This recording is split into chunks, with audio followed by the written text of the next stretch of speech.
They're on their feet and ready to go here at the Coliseum. Temperature around 34. It'll drop into the high 20s before the game ends. Let's go down to Bonnie Bernstein. Well, Bill Cowher's Steelers defense has some injury at key positions. Dick, Kendrell Bell, linebacker with the ankle. Chad Scott, a cornerback with a hand. How ready are each of those two players? Well, you know what? Right now, they're hurting. I mean, Kendrell's on one leg, Chad's got one arm, but right now this team's got a lot of heart. We're going to take this thing and see how far it takes us today. Coach, thanks. Thanks. Bill Cowher in his 11th season with the Steelers, the longest active coach in tenure for one team.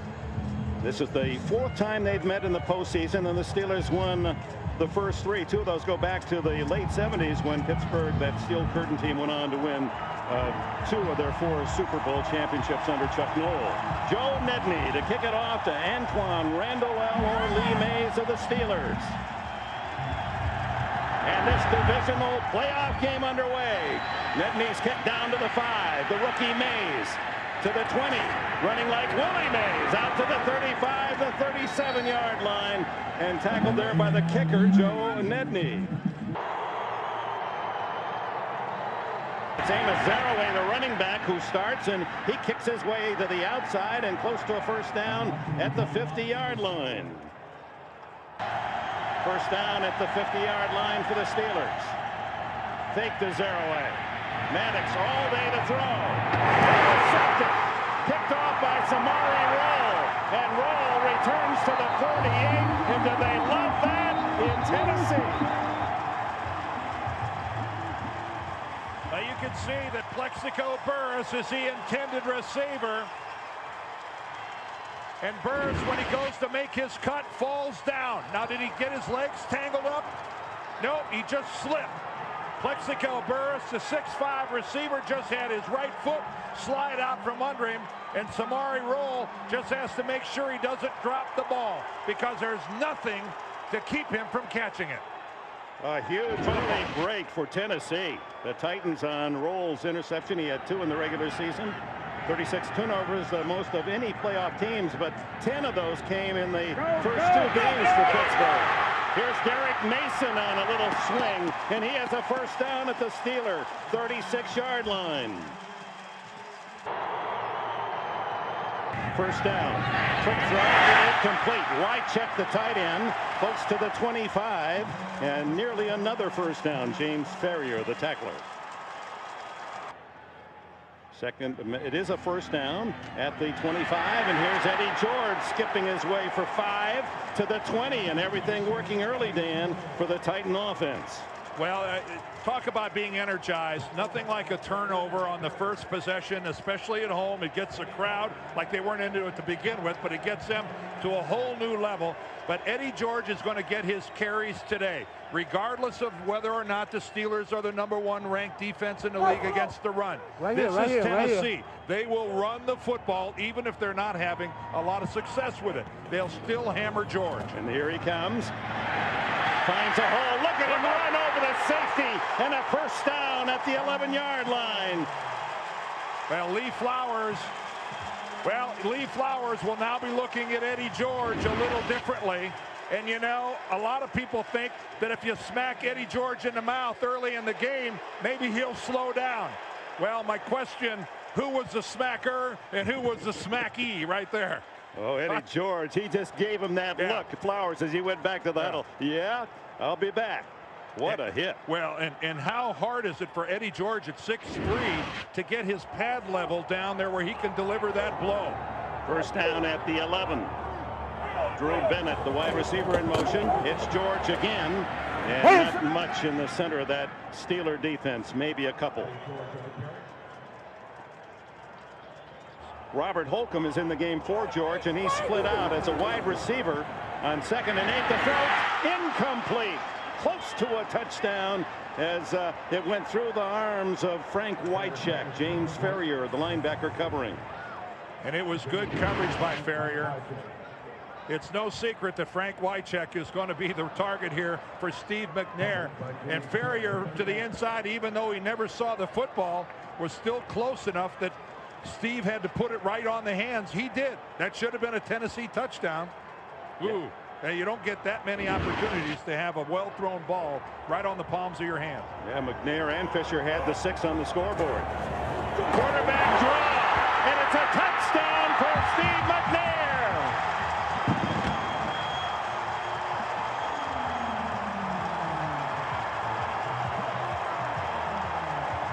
Well, in talking to Steve McNair, we talked about other running quarterbacks.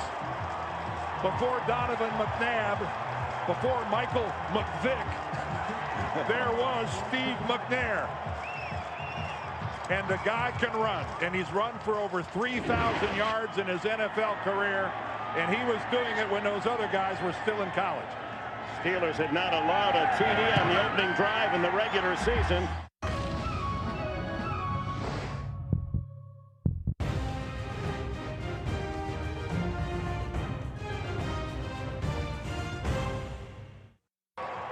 Tennessee Titans with Samari roll, picking off a Tommy Maddox pass. Go 52 yards in 7 plays. Took him a little over 3 minutes, and Steve McNair caps it with that 8-yard quarterback run. And now Netney and the Titans tee it up. Tommy Maddox waiting to make amends, which he, of course, has done throughout this year. Randall L. and Mays are deep, 2 rookies. There's Randall L. from Indiana, and Mays played his college ball at Texas El Paso. The left footer Netney. Not much wind here today. Fairly good carry, though. It's into the end zone to Mays. 10, 20, and out across the 25-yard line before corralled by a trio of Titans. Steelers ball, 28-yard line, and Maddox enters the huddle. And Dick, the point here for Tommy Maddox is that interception wasn't his fault. He has to throw the ball while his receiver's making that cut. Burris slips and falls down. Tommy Maddox, I'm sure that thing, he's already chucked it on the old wood pile and forget it. 3 wide receivers. That's Randall L. in motion from the slot.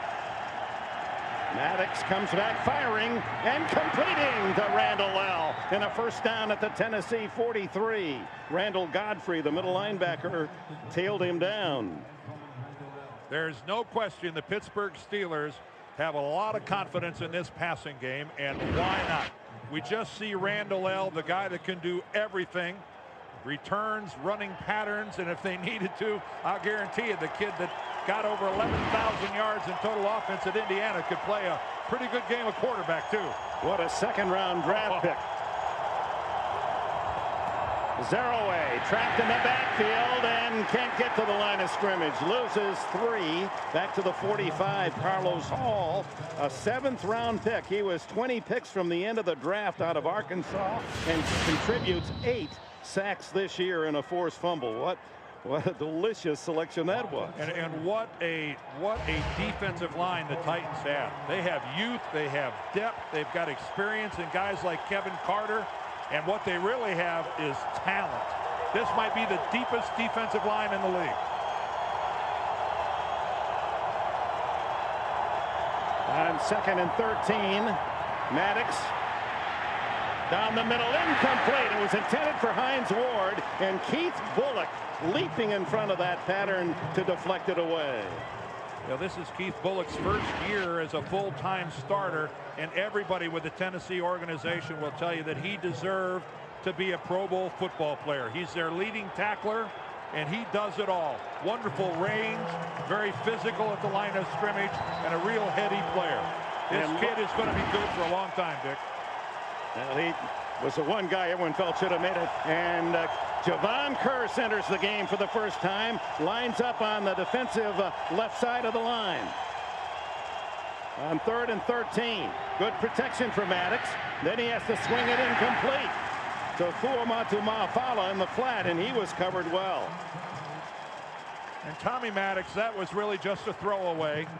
And Bill Cowher telling us that, especially it was personified in the game that they played here earlier, that Tommy can get greedy. He can, you know, he's not afraid to take a chance and he'll force the football. And Bill saying, Tom, look, punting the football is not the end of the world. We have a wonderful defense. Rely on them. Let him go. And there's the punt by the veteran Tom Ruin. Derek Mason lets it bounce. It takes a Tennessee hop to the 24.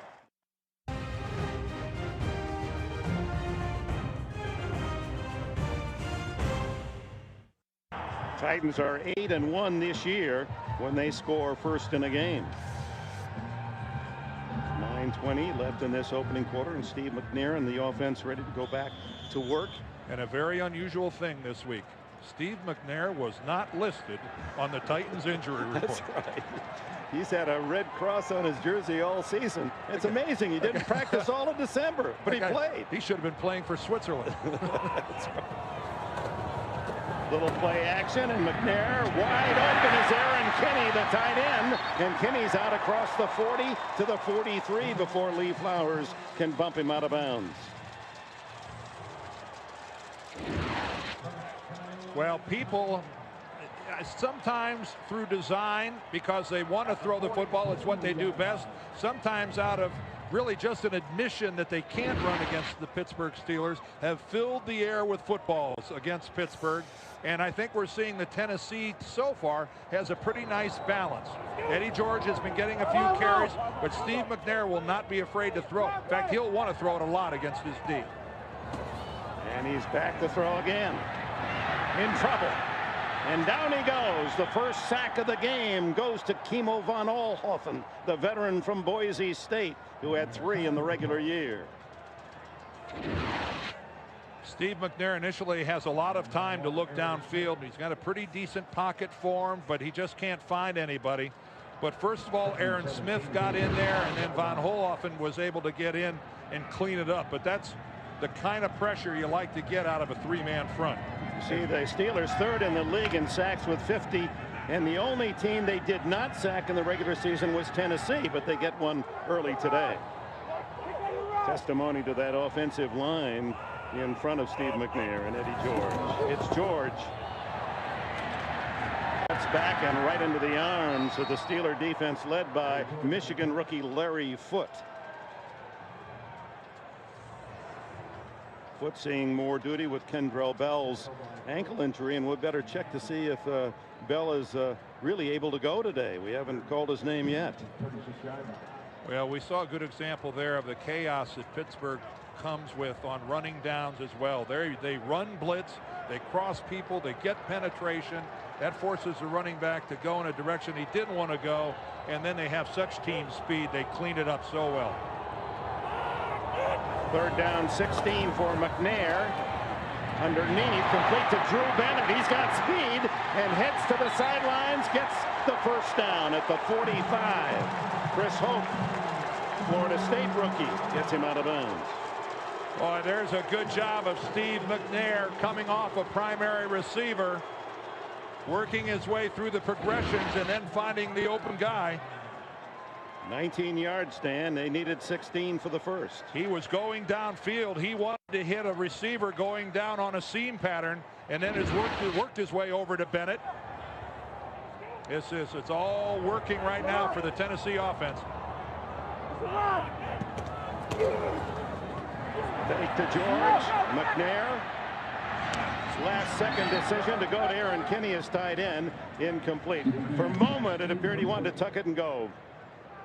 B squared, what do you have for us? Well, Dick, Steve McNair did not love missing those last 5 weeks of practice of the regular season. He felt himself getting rusty and out of sync, but he said there was one positive thing. He said, I really sat back and watched the movement of my receivers, watched them cut and get in and out of their routes, and that really helped me understand their body movement better. And he particularly mentioned that with Justin McCarron, who's really just starting to come along in this offense, and we'll see if that's a factor today. Justin McCarron's Eddie Berlin, some of the young receivers, seeing more duty with the injury to Kevin Dyson.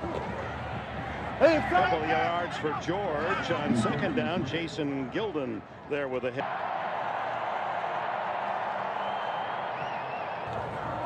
McNair on 3rd down, complete. Bennett again, and it's a first down as he dives inside the 35. Here's a guy, Drew Bennett, out of UCLA, went there as a quarterback in high school. Bennett played quarterback in front of Ken Dorsey, the University of Miami quarterback. And working here against the Pittsburgh zone, he just runs a little trailing pattern and comes in and sits down behind, but it's the run after the catch. The Pittsburgh defense not able to keep Bennett from picking up 5 or 6 yards after he makes the reception. It appears that Zach Pillar, who has been sidelined with a calf injury, returning to the starting lineup, is down. 43rd consecutive sellout. There's Zach Pillar and the injury. Let's take a look, Dan. Well, he took a blow to the head. Here's Pillar right here. Watch him get hit by Kimo von Oelhoffen right there. A forearm on the back of the head. That's a legal move by a defensive lineman trying to club the guy out of the way. He didn't mean to hit him on the head, but he took a forearm right at the base of his neck, at the back of his helmet. That'll catch your attention, and Tom Ackerman replaces him at left guard. Ackerman from Eastern Washington has done a good job filling in for Pillar in the last couple of games. First down, Tennessee leading 7-0. Eddie George to the 30, and a gain of nearly 5 before Larry Foote playing for Kendrell Bell. And we still do not have a report on Bell and why he's not playing. Of course, he did have that high ankle sprain and played very well last week against Cleveland. And there he is. And Bill Cowher was feeling really good about Kendrell's chances today. He's got an ankle sprain, but the pain is isolated in a very specific area. And when it's in a very specific area, you can deaden it with some type of an anesthetic. And they were very hopeful that they were, going to be able to do that today. But there's a problem. He is their best linebacker in many ways, and he should be on the field if he could. There goes McNair, and he's hit, breaks a tackle, and has a first down at the 24.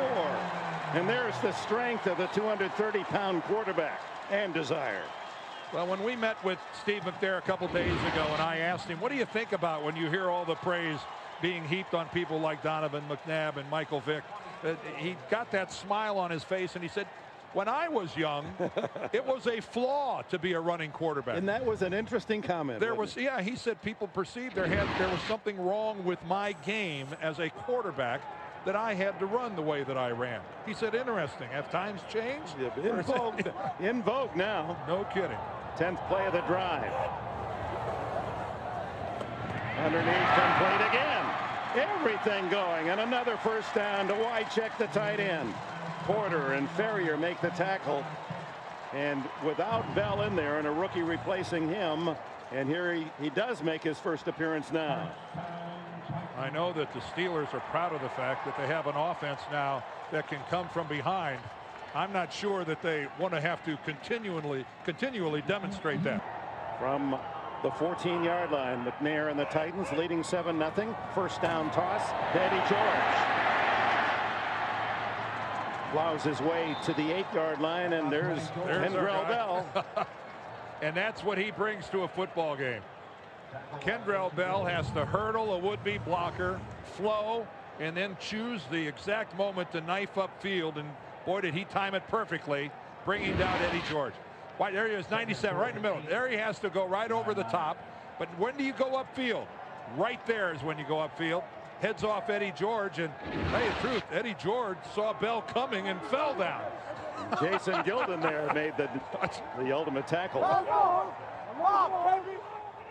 Good gain on first down, however. Second down and 4. George tries the other side. They run him wide. He cuts back inside the 5. Dwayne Washington from the corner to force. And let's see where he stepped out of bounds. Shy of the 5-yard line, they mark it. Third down and a couple.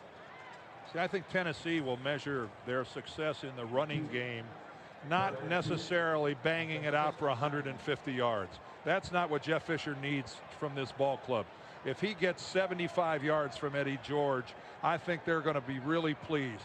Against this defense, Mike Heimerdinger, the offensive coordinator, they're going to be pleased. They don't care. They don't need a lot of flash. They want to keep the ball, and they want Tommy Maddox and Plexico Burris and Hines Ward to be spectators. That's Eddie George way out to the left as McNair takes the snap and runs it like a fullback in the old single wing, and Kendrell Bell stops him right at the sticks. We'll see whether or not he picked up the first down or this is 4th and a foot. Well, it sure looked from up here that he had the yardage. What kind of a spot does he get?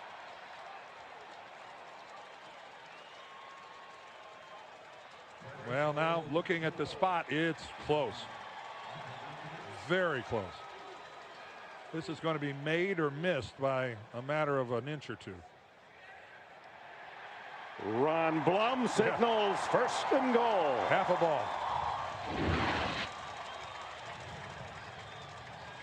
Surprise, surprise. Steve McNair takes off with the football. And that was a good spot. That's exactly where he put it. And yeah, Jeff knows. What confidence he's got in that guy. Talk about time possession. This long time consuming drive. 14th play. And the Titans arrive at the 4-yard line. George breaks a tackle. He's down to the 1. Flowers gets him to the turf. We ask Eddie George, you were a landscape engineer major at Ohio State. You ever use that? He said, all the time, every Sunday. I judge the sod. Yeah. Yes, he comes out and, you know, is this a good fescue or is this a bluegrass or whatever? Yeah, he's. You gave Jacksonville the top grade. You better be careful there, Dick. Go get some letters from Columbus now. Oh, well, doesn't mean he isn't well educated. Kendrell Bell limps off, and this is not good for the Steelers if that's going to be a continual problem during the afternoon. Second and goal.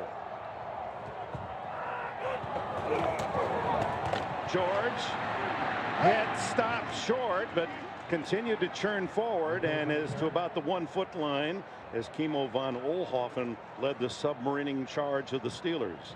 Oh, and Von Oelhoffen had Eddie George wrapped up, and Eddie George powered out of the grasp of Von Oelhoffen. Von Oelhoffen, 67. Right there, he's got Eddie George by the thigh, got him by the leg, and Eddie pulls out of it. And because he's not down on the ground yet, keeps on digging. Brent Alexander, who played here in this city at Tennessee State, finally got him down. Third and goal.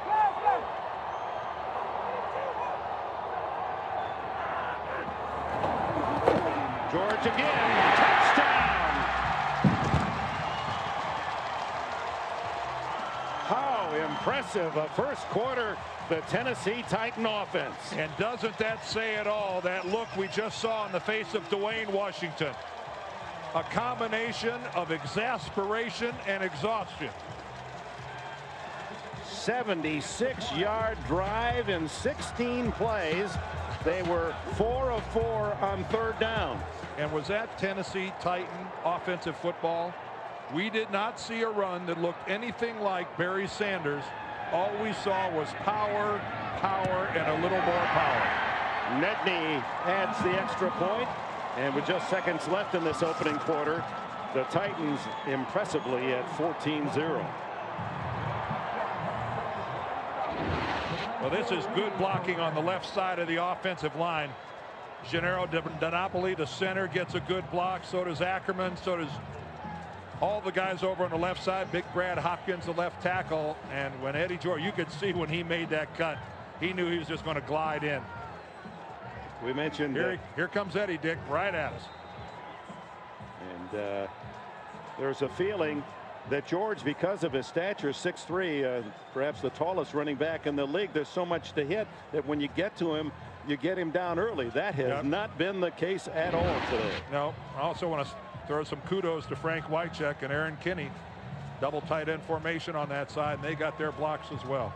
9 minutes consumed in that drive. At the end of the regular season, each of these two teams had the ball exactly 32 minutes and 47 seconds in a game on the average. That was best in the league. Thus far, the Steelers in the quarter have had the ball only 1 minute and 41 seconds. And obviously we've got so much football to play, but this Steeler offense needs to keep the ball for a while. Their defense is on the ropes. Nedney's kick is short, and it's Antoine Randall. He can scoot. 66 yards for a touchdown against Cleveland, and he gets it all the way out to the 40-yard line on his first return before Rocky Boyman can make the stop. Well, the people's choice in this town are the Titans. Being in Nashville the last couple days, Dick, reminds me of Green Bay. This town is head over heels. Zaraway caught in the backfield by Randall Godfrey, and that's how the first quarter will come to an end. Offensively and defensively, a Titan 15 minutes.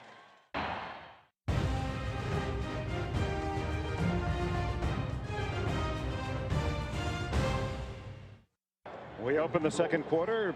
Dick Enberg with Dan Deerdorf and Bonnie Bernstein. Mike Arnold, our director. Lance Barrow, our producer here in Nashville. And look at the time of possession as Tennessee dominates that opening quarter. And 23 of Tennessee's plays, 11 of those were runs by Eddie George for 36 yards.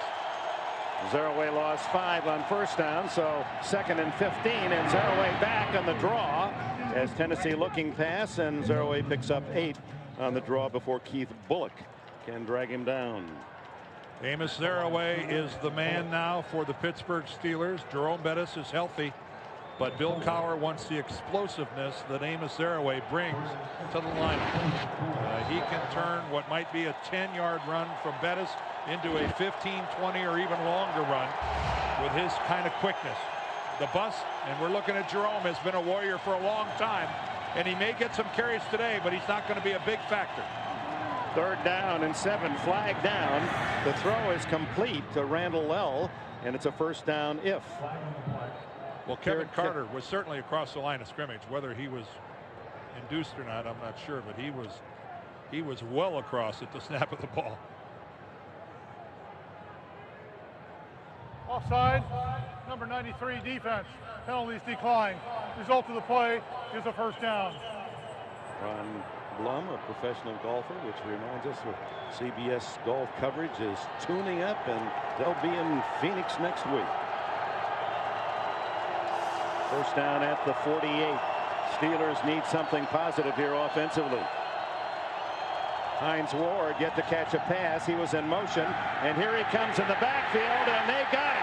Back at the 41. Javon Curse in to make the play. And then Henry Ford and John Thornton to finish him off. Well, how could things be going any better than they're going for the Tennessee Titans? Hines Ward, now we know Hines Ward is a guy who's so versatile in running the football, and Javon Curse, I think Pittsburgh was counting on Curse not to honor his responsibilities. And guess what? The kid is not just a guy that just goes all out for the quarterback and forgets everything else. A 10-yard loss. Maddox underneath, short gain to Dan Kreider, the fullback from the University of New Hampshire, and Randall Godfrey and Keith Bullock with a stop at the 47. And we've got our first little pushing and shoving going on down there. Randall Godfrey not the least bit happy about what happened. Somebody hit him late.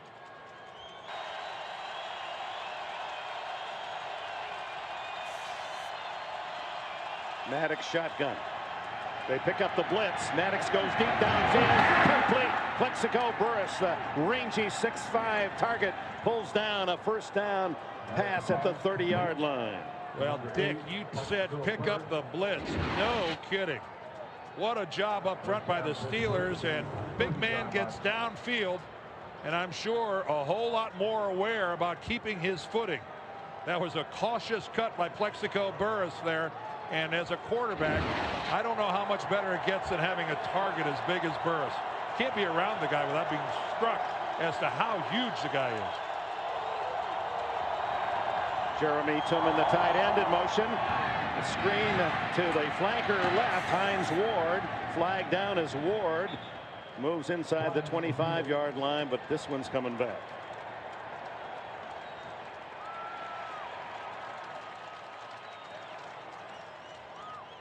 Bill Cowher and his counterpart Jeff Fisher, so much alike. Holding. 64 offense. 10 yards. Repeat first down. Cowher is a year older at 45 than Fisher. They both played 5 years in the league, more or less special teams guys. Cowher linebacker, a special teams madman in his day, and Fisher was a kick returner, defensive back, and Cowher actually sent Fisher into the coaching ranks. They really did. Jeff suffered a broken leg in a game where the Bears were playing the Eagles. I don't think it's Jeff's favorite topic. Cowher doesn't mind talking about it. No. Well, movement before the snap. Big Wayne Gandy, the left tackle, and that's the problem with being on the road.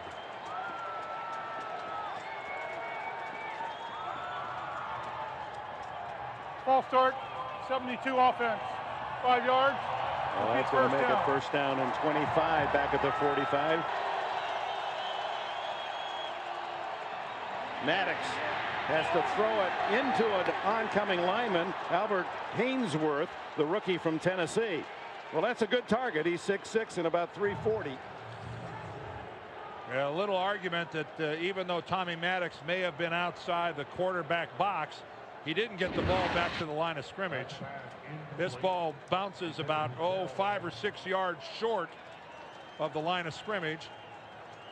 Zarraway was close. And there was a question as to whether he even got outside the tackle box, to tell you the truth. 2nd and 25. 3 wides and Zarraway.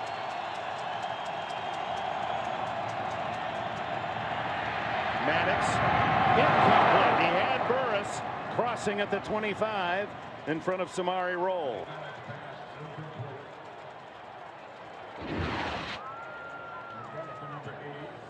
Well, Tommy can't have a guy in better position to make the catch than Plexico Burris was right there. The ball hits him on the hands. Yes, it was catchable. It would have been an outstanding catch by Burris. It could have been a couple feet closer to him. I think it would have been a sure thing. 4 wide. 3rd and 25.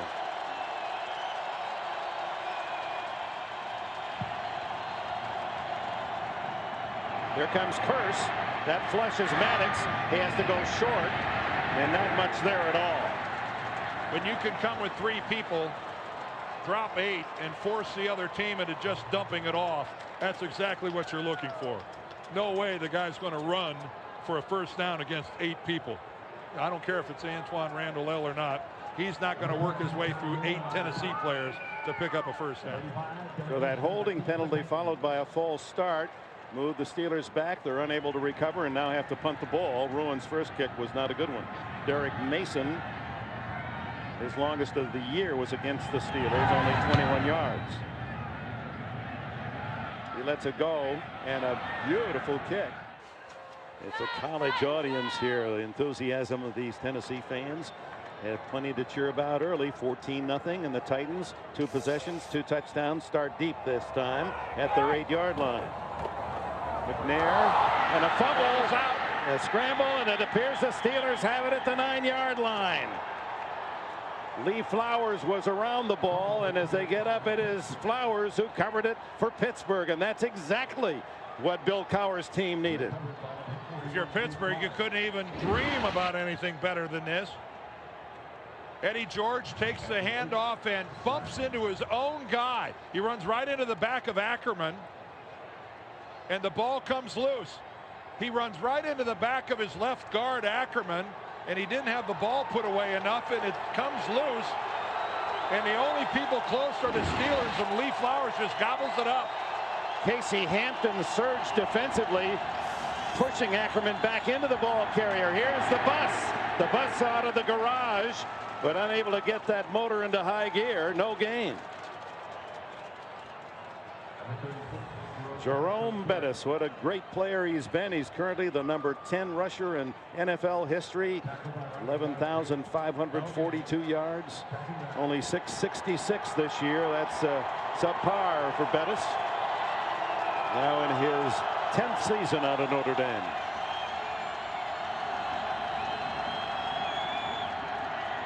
Maddox to the end zone. Touchdown, Hines Ward. Ward, who was the number 2 pass catcher in the league this year with 112, and a dozen of those touchdowns, finds the end zone quickly for the Steelers. The perfect tonic for Pittsburgh. Their offense kept the ball for 9 plays, gave their defense a little rest. The first time the defense gets on the field, they force a turnover, and their offense capitalizes on it. And all of a sudden, the Steelers, who had 1 foot in the grave, all of a sudden are back with it. And the kick is the rookie from North Carolina, Jeff Reed, a midseason pickup, and he was absolutely brilliant. 17 for 19 field goals, and he hits it directly after the fumble at the 8. 2 plays later, Maddox to Hines Ward, and it's a 14-7 game. Reed's kick to the goal line, and Eddie Berlin skids down across the 15-yard line at the 17, where he is covered quickly. Titans with a 14-7 lead over the Steelers. Couple injury reports. Left guard Zach Pillar questionable, re-aggravated his calf for the Titans. We'll see whether he comes back. They're going to reevaluate him after the half. Questionable also is Pittsburgh linebacker Kendrell Bell, and quite frankly, I'm surprised Cowher had him go after watching him work out before the game. That pain-killing shot not as effective as it was last week against Cleveland, and he too is questionable. And looks mighty disheartened, Bonnie. Thank you for that report. Starting from the 17 is McNair. Oh, almost intercepted and incomplete. Oh my, was that close to another 7, or are they calling it a catch? Jason Gilden had his hands on it. Drew Bennett was fighting for it. And then Bennett may have come down with the football. Where's one, Karam? There's Bennett, and he does. Bennett catches the football. So close to disaster, and it winds up being a gain. Short. It looked like Chad Scott really was the guy that had the angle on the football after it was touched, and somehow Bennett drags it out of there. Of course, Scott playing with that cast on his broken right hand, and it looked as if right tackle Fred Miller pulled back early.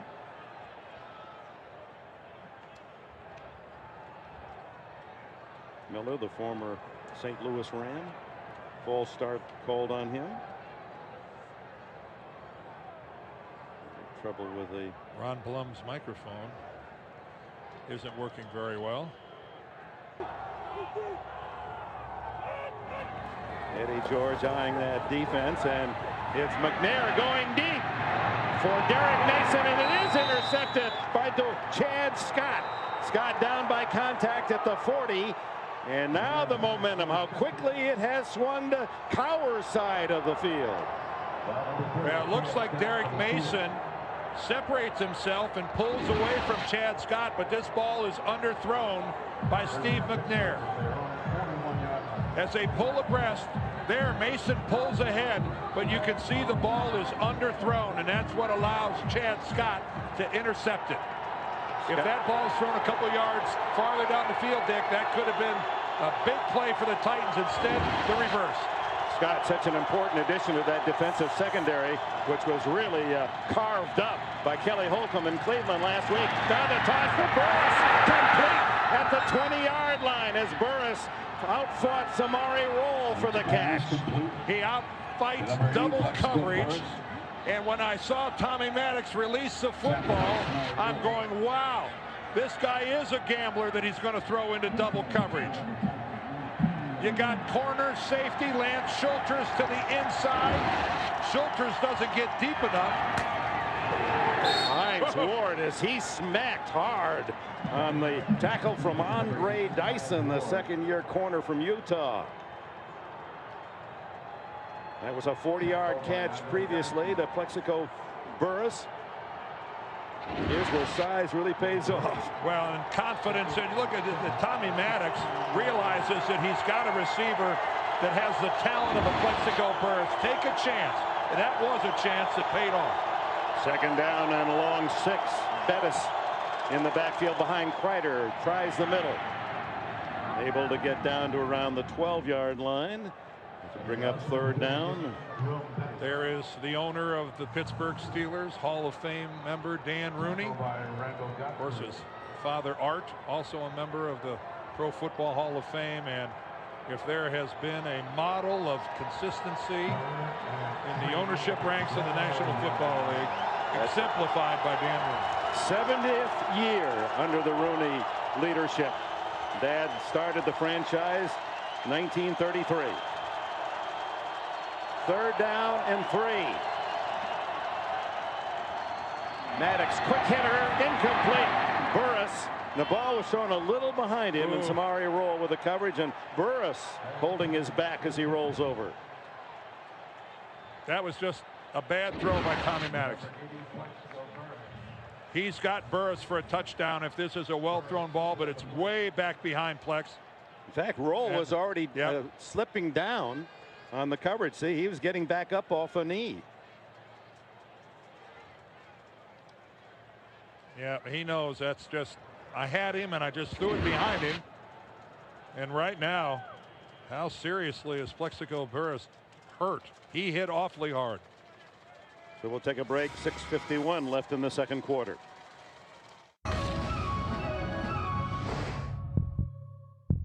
Since I was a little kid, I've been dreaming of playing NFL. I'm a huge competitor. This is a dream come true for me. See how the story unfolds. The 75th NFL Draft begins Thursday, April 22nd, live in primetime on NFL Network.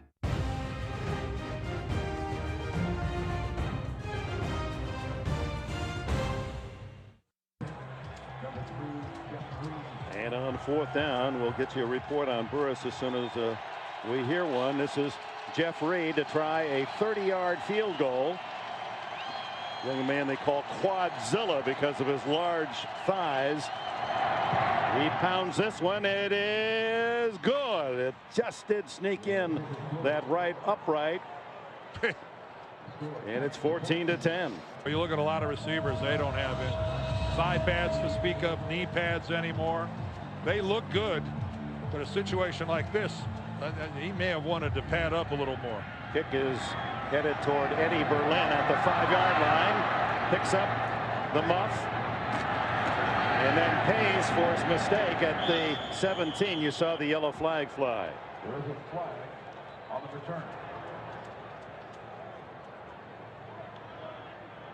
In that melee, we saw an early holding call, and it'll go against Tennessee. That'll back them up inside the 10-yard line.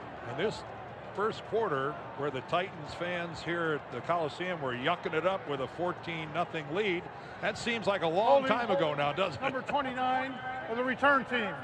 Half the distance to the goal. First down. And there goes Plexico Burress up into the Pittsburgh locker room. And that is just well, I don't want to say just a big loss. It's bigger than that for this Steeler passing game. Such an integral part of it. McNair gives it to George, who is smacked in the backfield and doesn't gain a yard. Jason Gilden slashing in from that defensive left side. Second down. Well, George did pick up a yard.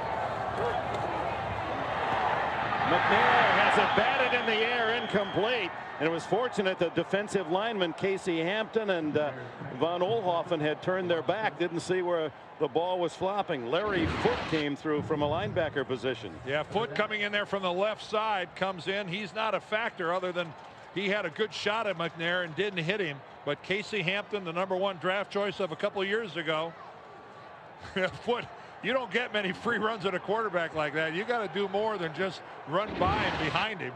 He didn't even feel the breeze of you going by. Third down and 9. And starting to feel a little desperate here as Robert Holcomb gives them hope. And Holcomb has a first down out to the 20-yard line. He's a good change of pace back. You've got George, who's a banger and a grinder, and then Holcomb, much quicker, 215 pounds. Now this, a huge hole for Robert Holcomb on the right side. Freddie Miller and DiNapoli and Olsen, boy, do they do a superb job of clearing everybody out. And what a collision with Chris Hope. Helmet to helmet, whack. And again, we see the power of these Tennessee running backs. They don't go backwards when they get hit like that. 6 for 6 on third down now for Tennessee. Here's George. And he's cut down after a gain of 1 as Flowers came up from a safety spot. Bonnie, what do you have for us? All right, well, Plexico Burress, as you saw, went into the locker room. He has a left injury, and they're going to check him out in the locker room. Right now, he's questionable. His replacement will be Terrence Mathis-Dick, who only had 23 catches during the season, but remember, he was the all-time leading receiver for the Falcons. He's a veteran, and he should fill in well. And one of the great pass receivers in the league through the years. Most of those catches at Atlanta after he was drafted by the Jets. Underneath, it's Frank Wycheck, the tight end, and he's across the 30. That'll be good for a first down, and Foote took the feet of Wycheck out of bounds. When this game is over, you're just going to see on the play-by-play a couple of first downs for the Tennessee Titans. And I don't know what will happen the rest of this drive, but these 2 first downs keeping the Pittsburgh offense off the field, letting their defense kind of gather themselves a little bit. They'll go down as just 2 first downs, but Dick, they're bigger than that. Absolutely, especially that third down run Yes. by Holcomb. They would have had to punt from their end zone. Underneath, complete again. Wycheck again to the 40 and a gain of 9. James Ferrier with a tackle. Wycheck now with 4 catches and about 40 yards on the game. Frank is just a dozen away from 500 receptions as a tight end. He'd be one of only 4 men in NFL history to play tight end to catch 500 balls.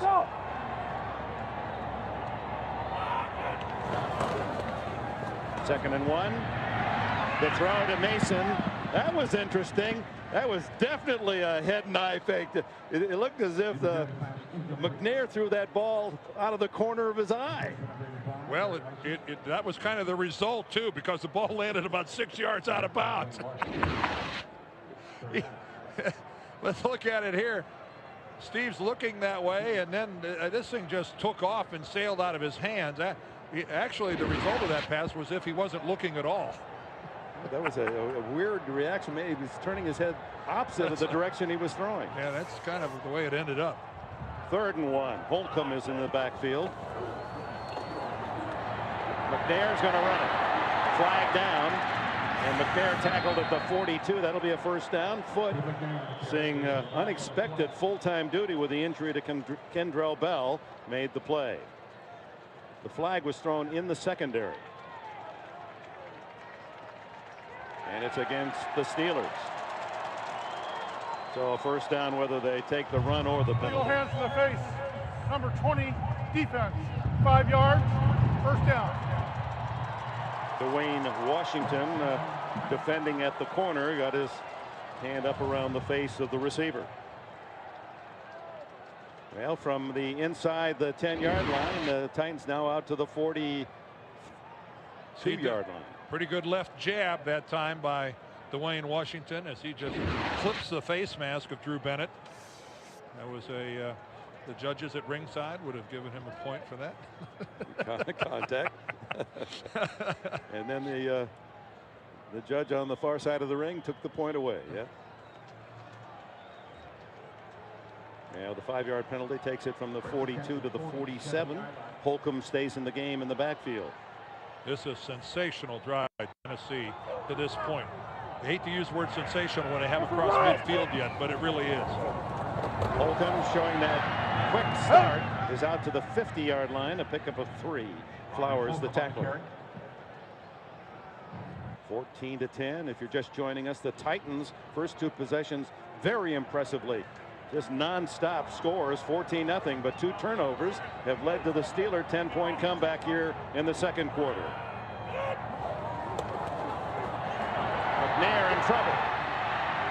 Gets it away and completes to Wycheck. Larry Foote ran by him again.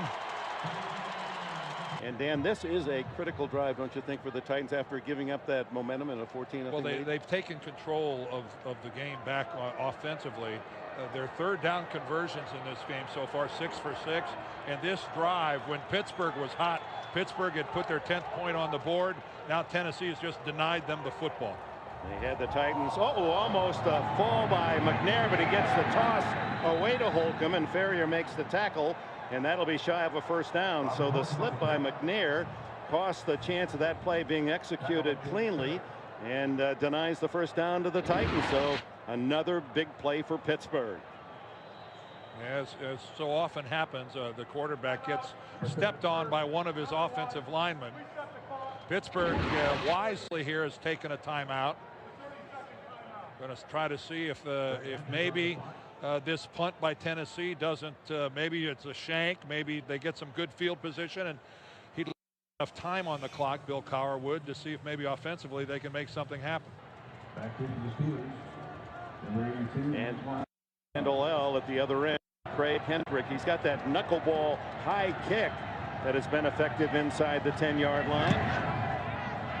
It's a wobbler, and Randall L handles it cleanly at the 18-yard line. The old Steelers, this would have been automatic. Just hand the ball off, run out the clock, and trot into the locker room down by 4. But this is the 2003 right. version, and they're 5 wide. Underneath as flags fly, a short completion. If ever there was an indication of how much they've changed offensively in their philosophy, this is it right here. And it's against the Titan defense with an automatic first down on the 5-yard penalty. And what started so beautifully for Jeff Fisher in Legal Tennessee. hands to the face. Number 30, defense. 5 yards. It's an automatic first down. Has just flown to the opposite sidelines and received happily by the Steelers and Cowher. Donald Mitchell is ticketed on that call out to the 23. With Plexico Burris back in the locker room. They're down to the rookie Lee Mays as their 4th wide receiver underneath to Hines Ward. Ward terrific in the open field and has a first down at the 37 before he can be captured. And Maddox in the hurry up. And this is the offensive structure that worked so well against Cleveland last weekend. He's got Fuamatu Mafalo with him in the backfield. To the sidelines, incomplete, intended for the veteran Terrence Mathis. So Pittsburgh offensive line has done a good job of providing Tommy Maddox with a pretty secure pocket. He's getting some good looks downfield. Hasn't been harassed much by Tennessee defensively. Big rookie working at right guard, and Kendall Simmons, and boy, does Bill Cowher love that guy. And a Pro Bowler at left guard, and Alan Faneca. So it's a pretty solid group. On 2nd and 10 as the Titan fans try to help their defense. And Maddox goes long, has a man open. And interference will be called as Lee Mays, the rookie, was able to streak by Samari Roll. And Roll was forced to take a little grab of the jersey to slow him down. Well, I don't know if Roll underestimated the burst that Mays has. Pass interference. Number But 21, they are like hip to hip, and then all of a sudden, within about 3 yards, Mays separates. Watch how Mays just streaks by him, and you hate to say that's a smart play, but Samari Roll knows that's a touchdown. He has beaten me so badly that if he catches it, he's long gone. 35-yard penalty. Yeah, he had no choice but to do that. That's how badly he was whipped. And the Steelers with plenty of time. The throw incomplete, intended for Terrence Mathis, the veteran who is just 11 catches shy of 700 in his outstanding career. 51 seconds left in the half. 2nd down play from the 28. Direct snap to Hines Ward. And he scoots to the 17. And that'll be good enough for a first down, and the Steelers immediately spend their 2nd timeout. 43 seconds, a lifetime left for Cowher's team. And as we look at all the things this Pittsburgh offense can do, you can't help but go back to our conversation with Bill Cowher when he said, I realized when I finished the season one time with the #1 defense in the league, the #1 running game in the league, and that wasn't good enough to win in the playoffs. And that's when I knew we had to change offensively. I had to find a way that if we're behind, we're still competitive. And boy, have they found it. This is a wonderful illustration. Getting the football inside the 2-minute warning, spreading the field, going 5 wide, and away they go. Without one of your best receivers available. That's right, without Plexico Burris. Ball's at the 17. I'm right here. The comeback player of the year, and is he ever? Tommy Maddox. Trying to get the Steelers the lead before the half. Throws underneath to Hines Ward. Short yardage, tackled immediately by Donald Mitchell. And you can see the signal by Maddox that he wants to get them up to the line of scrimmage and down the ball to stop the clock. They have 1 timeout remaining. 27 seconds left. That ball was behind Hines Ward as well, who made a good catch coming back to it. If Tommy misfires in his attempt to complete a pass, a lot of times that he's a little bit behind. We saw how badly he was behind Burris on the play where Burris was hurt. You look at this one right here. Ward can't catch this in stride. He's got to go back behind it and dig it out. Big 3rd down and 5.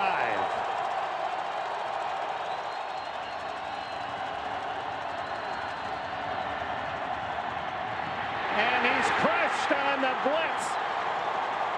Lance Schulters and Donald Mitchell, 2 defensive backs, converged on him.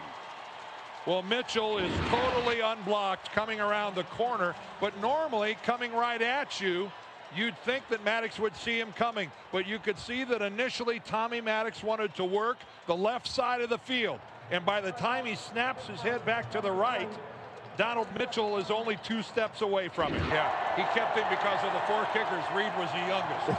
None of the 4 distinguished themselves. He said, oh, what the hell, keep this guy. 39-yard attempt. And the young guy skids another one through. 2 for 2, and he took paint with both of them. Oh, boy. He got that right inside the out-of-bounds marker. What a first half as Reed uses all of that space tenderly through the yellow, and it's 14-13 at the break. Not a bad half of football. Yeah. Even he was surprised. It didn't look like it wanted to hook. 14-13. Let's go to Bonnie. Jeff Fisher, you had a 14-point lead. How frustrated are you that turnovers allowed Pittsburgh to get back in it? I mean, you would expect them to be able to capitalize off the turnovers, especially with the first one where we gave them the ball, and that's the difference. You know, we played good the first quarter, didn't play good the second quarter, and we're going to go regroup and come out. You said you were worried about your players being over-anxious. Do you talk to them again at halftime about that? No one's over-anxious right now. They know we're playing a real good football team, and, you know, we just got to play better. You know, we got to settle down, play, and, you know, they did a great job stopping that 3rd and 1 right there, and they picked points up off it. So we get convert that 3rd down, you know, who knows what happens. Coach, thank you. We go to the second half, 14-13 Titans, and they'll get the ball first. Jeff Reed has it teed up, kicking to Justin McCarrons and John Simon of the Titans. Reed, who just did slip a couple of field goals inside the upright, very short as the wind is picked up, and John Simon comes up with a return and is toppled at the 33-yard line.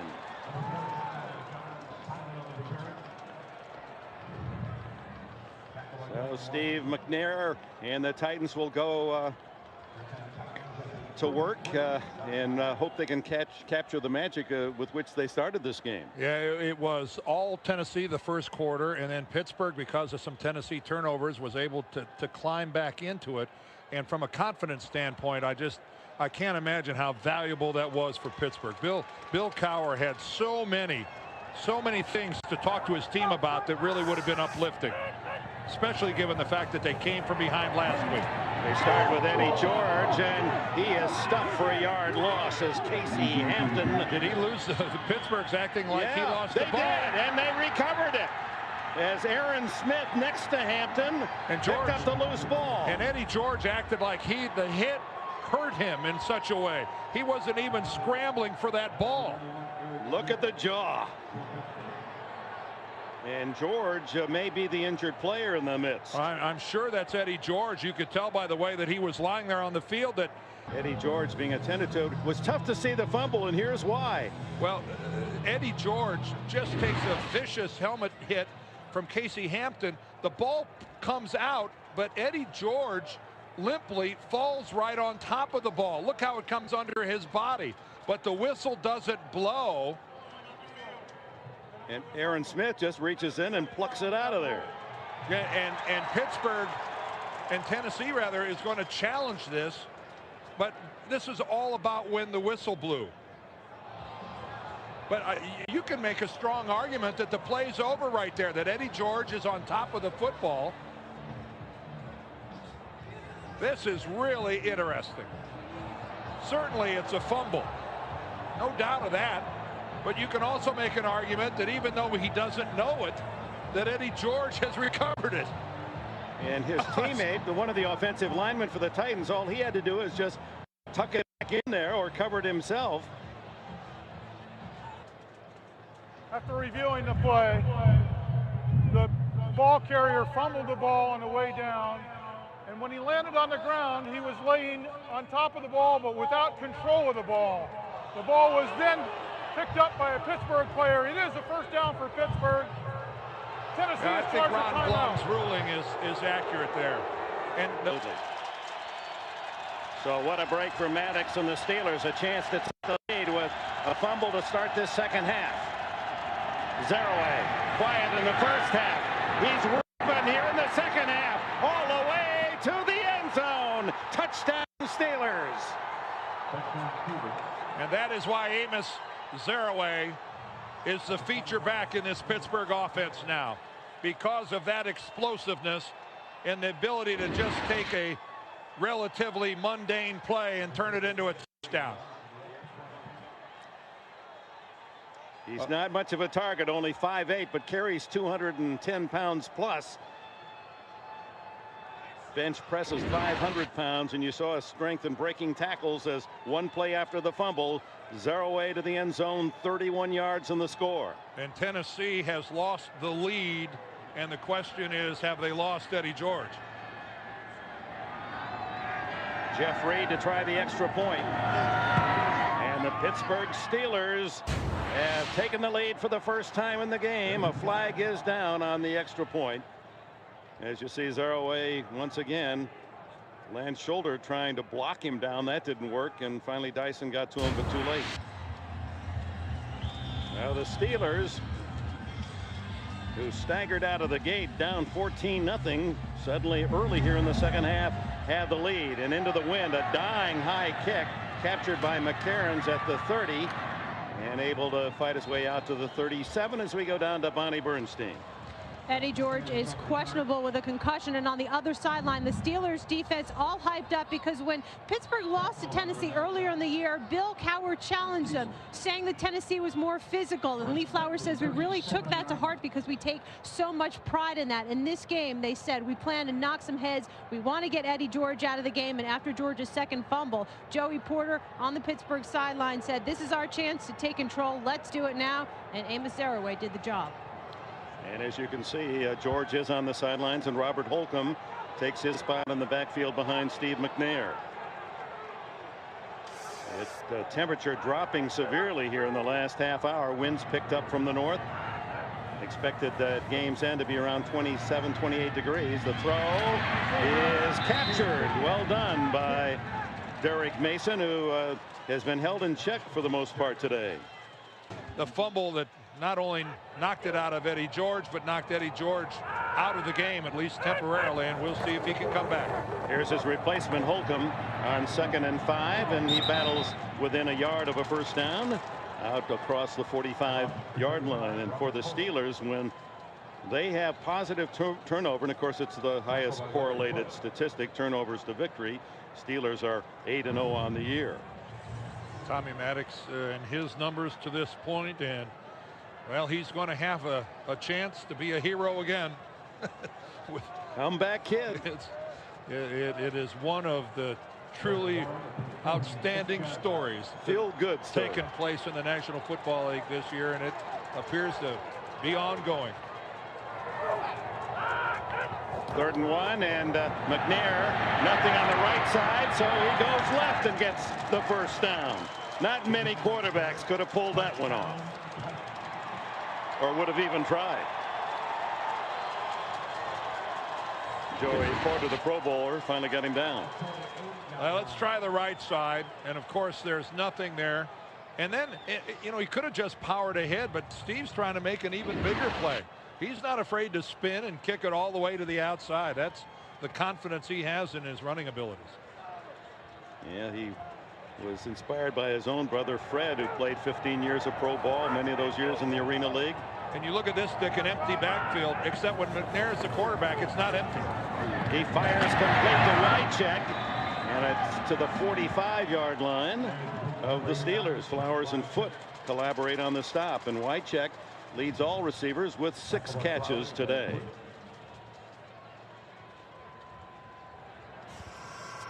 And Dan, the way this wind is kicking up, I would think that when you're going right to left, it's going to get tougher and tougher to advance. The Tennessee Titans have it at their back. Triple left formation, and McNair steps from Gilden, turns the corner, and is tripped up by Foote. Well, give Larry Foote credit. He finally got a tackle on Steve McNair.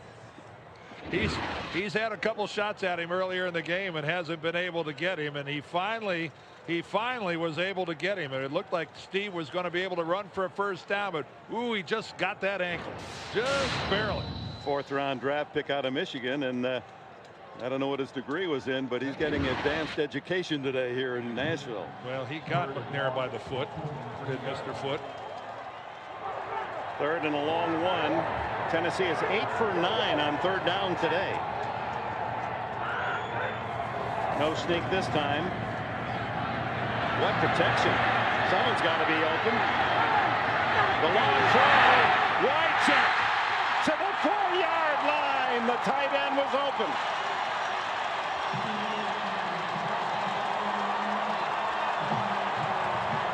That's the risk of a 3-man pass rush. That if the 5 guys up front do their job, they just snuff the 3-man rush. And look at this. Look at this. On top of it only being a 3-man rush, the 3 rushers are afraid of McNair's running ability, so that slows them down even more. And a complete whiff in the Steelers secondary. You don't lose track of Frank Wycheck. 39-yard play. 1st and goal at the 4. And Holcomb hit in the backfield. Charging through defensively. Aaron Smith and Brad Kiesel.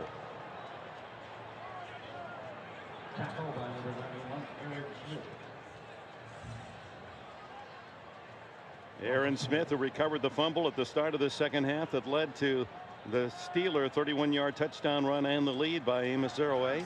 3-yard loss on that play.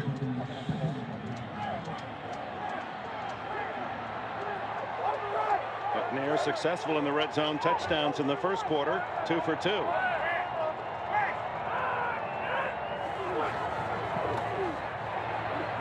Fires to the end zone, touchdown, and how appropriate. It's Wycheck with a score.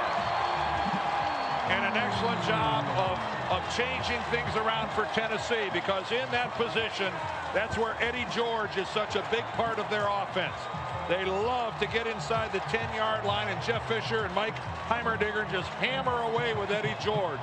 But they changed. They went to the passing formation, and boy, did Steve McNair drill that baby home. 63 yards in 8 plays, and now the extra point to take the lead.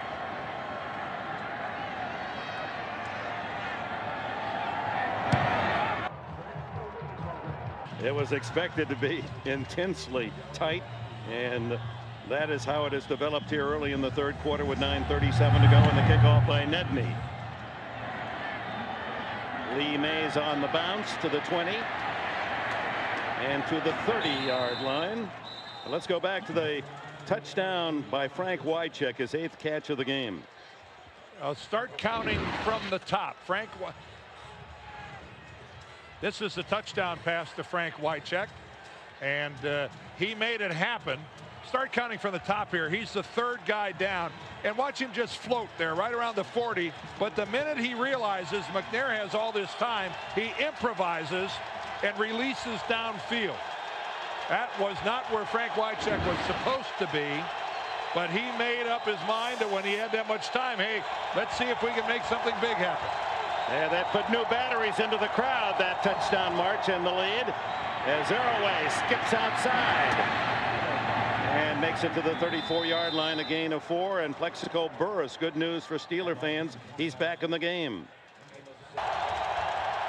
4 wide, Maddox on 2nd and 6. Almost picked off. It was in the arms of Donald Mitchell. Antoine Randall was the intended receiver. Well, that's what's known as a jumping on a pattern. Donald Mitchell makes a break on the ball before Randall L. even does. Randall L. slips a little bit and isn't able to make a strong drive for the ball. But Donald Mitchell was all over that. Ooh, you work on that all week long, and then when the game comes around, you don't convert. They're on their feet here in Nashville. 3rd and 6. That's Randall L. going to throw the ball. He was a quarterback at Indiana, but not close to Hines Ward. And the Titan fans cheer their defense. Well, that play is going to work only if Randall L., when he gets around to the outside, is a threat to run, and he brings up the defensive backs. But the fact of the matter is that John Thornton chasing him takes that away. So the DBs stay back in coverage, and Randall L. has nowhere to go with the ball. Ruin, former Denver Bronco, into the wind. Derek Mason at the 32. Mason 40. And dragged down at the 42, but the Titans will enjoy excellent field position. McNair sets it up at the Tennessee 42.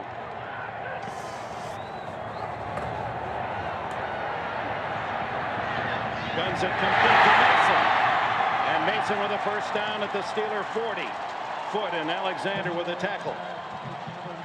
How about Steve McNair standing in the pocket as the pocket moves right by him? What a wonderful job of concentration by McNair. Steve McNair, look at the pressure coming in here from the left. He just, okay, that's all right. I'll just stay right here. I'll shift a little right, a little left. Until you've tried to do that, and I never have. I'm not a quarterback. I can't imagine how difficult that is. To maintain your concentration. Mason, who did not catch a pass in the first half, being used here in the second without Eddie George.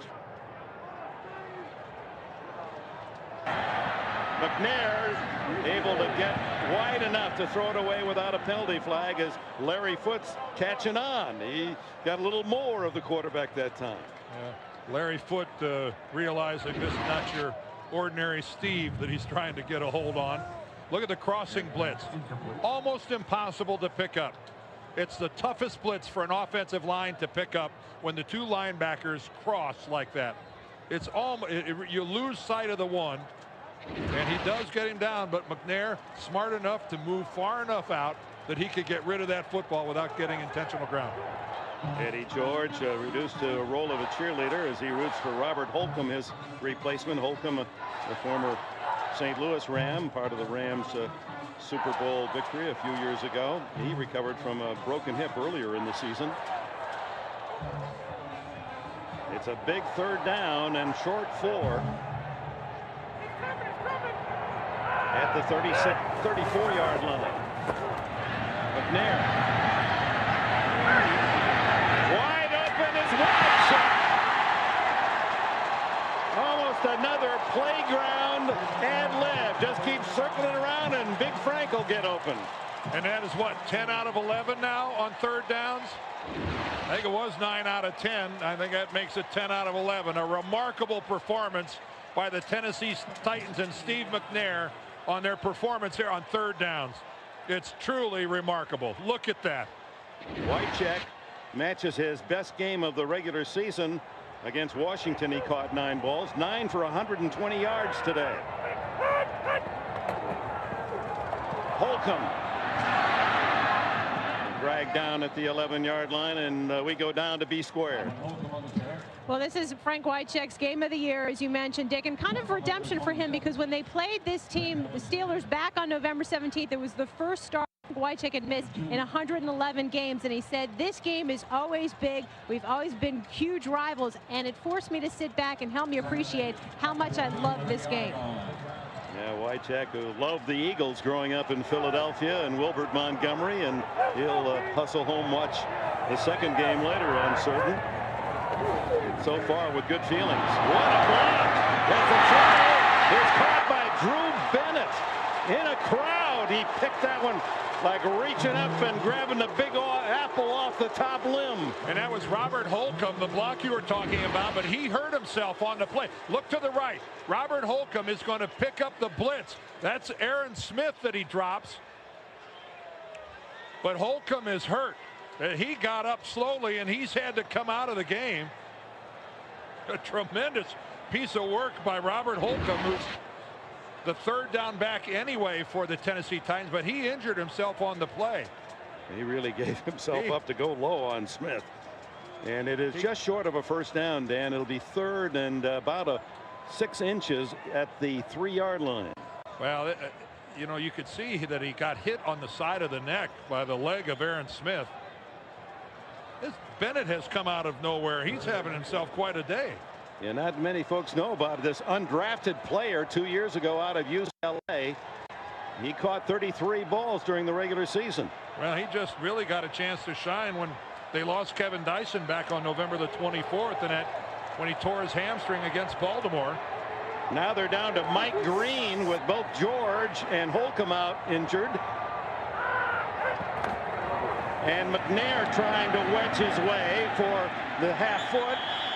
And in that scrum, got a little extra pushing help and has the first down. That was a scrum. Benji Olsen, the right guard's nickname is Road Grader, and he was great. And McNair, the road, the turf, and the Steelers. That looks like the Blob. It just kept oozing forward, this whole pile of humanity. We used to have a saying, one hand grenade would get everybody. And that is the opposite of a spread formation. That is not spreading the field. So with that squeeze for first down, it's first and goal at the 2. Holcomb is back in. The throw, touchdown! Wide open is Aaron Kinney. The other tight end, Julie Fisher, joins the Titan fans as they cheer back-to-back scores. Now we saw Kay Cower earlier. Now we see Julie Fisher, the wife of the Titans head coach. There's Kay Cower, and I'm afraid in this situation, good for one, bad for the other. Julie, a former Rose Bowl princess. Jeff Fisher, as a student at USC, spotted her, and they have a great family, obviously, here. Nedney adds the extra point. So what swings emotion and momentum in this game? Steelers go down 14-0. They rally 14-13, take the lead, and then the Titans answer with back-to-back touchdowns here in the middle of the third quarter. And keep in mind, Tennessee is showing this kind of mettle, but we talked earlier, and this is no surprise, this team feeds off of Steve McNair. It's hard to do in this league, to turn the ball over like that and still be leading. Steelers turn. Randall L. You saw the wind take that one back to the 8. Great open field tackle by Eric Morris. Big Tenner against Big Ten. Michigan State against Indiana. I think the decibels will be off the chart here now. I don't think some of these fans have ever used their seat. They've been standing since the opening kickoff. Maybe they take a break at halftime. Maddox underneath. Desiree, short yardage across the 25. Tommy Maddox, unbelievable story. 10 years between starts. Drafted #1 by Denver as a sophomore out of UCLA. Didn't make it. Tried. Dan Reeves gave him another chance at Atlanta. The Giants gave him a chance. Couldn't make it. Out of football 3 years, selling insurance in Dallas. Came back to the Arena League, New Jersey Red Dogs, and then the LA Extremes. He just couldn't leave football behind him. Zeraway in trouble. Wrapped up in the backfield by Kevin Carter. Make that Carlos Hall.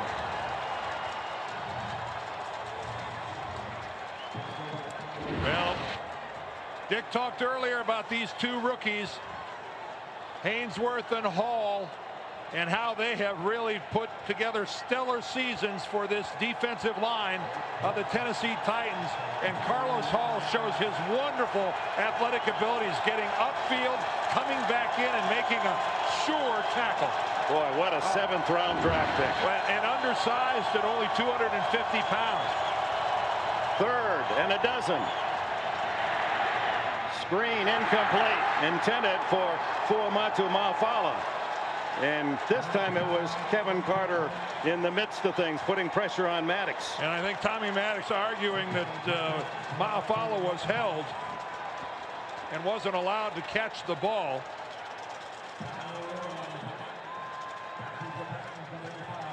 And so into punt, Tom Ruin. 3:08 left in the 3rd. Derek Mason back at the 40.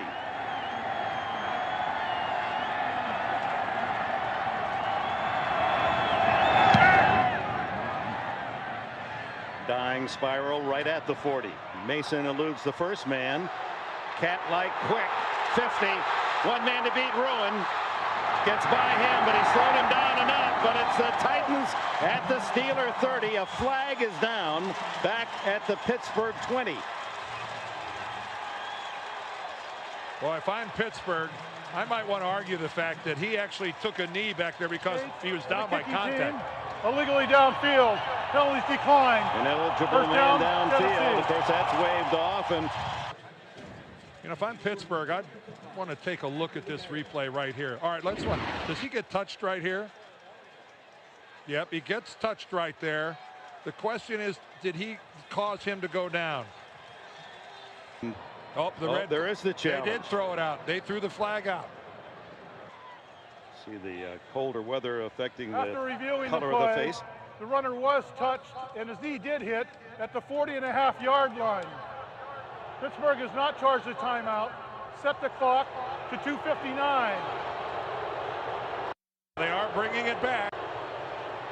So instead of a first down, Titans at There the is an Steeler option 30. for a penalty on an illegal man downfield that is still hanging. We still have the option of the Steelers had an ineligible man downfield on the punt. And I think Tennessee's going to make them punt again. So we have gone round and around and around and around, and we are right back where we started. That play didn't even happen. Didn't even happen. We're going to back Pittsburgh up and make them punt again.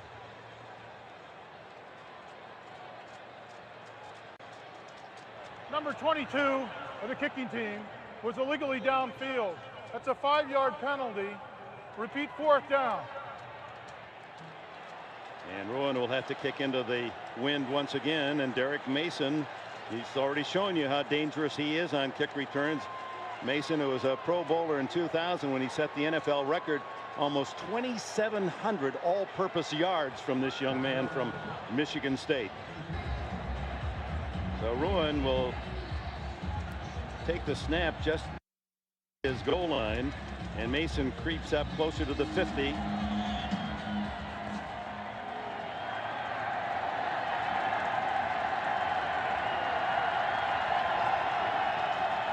(28-20) the score. Tennessee leading. Shorter kick, dying spiral. Mason will have to let it bounce. Takes a Tennessee bounce and will go out of bounds around the 44-yard line. Forcing Pittsburgh to punt again sure did give Tennessee outstanding field position.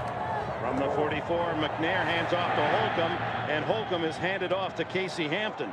Hampton, the second-year defensive tackle from Texas, making another big play. Here's a guy, well, they list him at 320. His legs are so big. Hines Ward and Troy Edwards last year had a pair of his shorts, gym shorts. Each one fit into one leg, and they walked around the locker room with Hampton's shorts accommodating 2 men. He's stout. Is that what you're trying to say? Tree trunks for legs.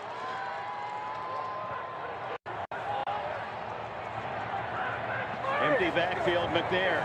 2nd and long. He goes long. Holcomb!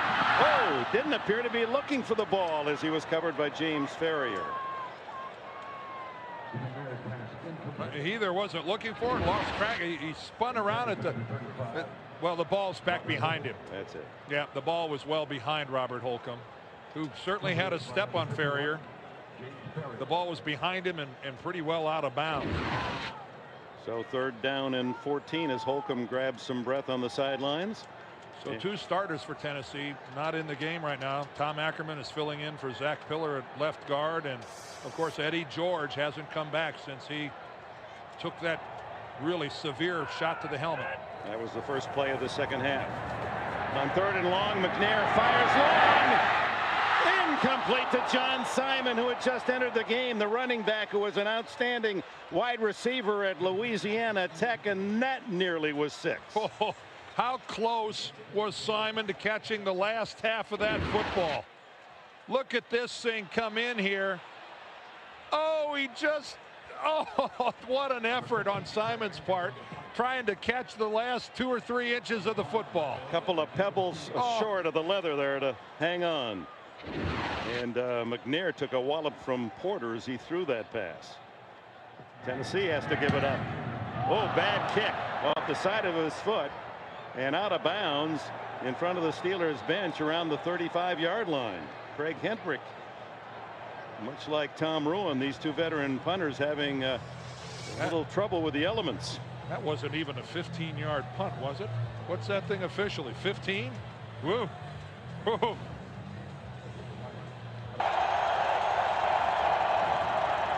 Maddox to Zaraway.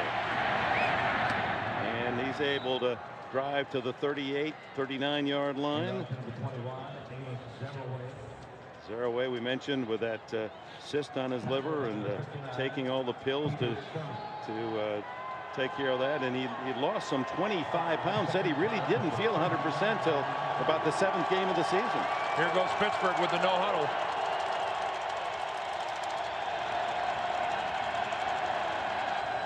.119 left in the 3rd quarter. Steelers down by 8. Maddox, flag goes down as Plexico Burris was tackled by Samari Rolle.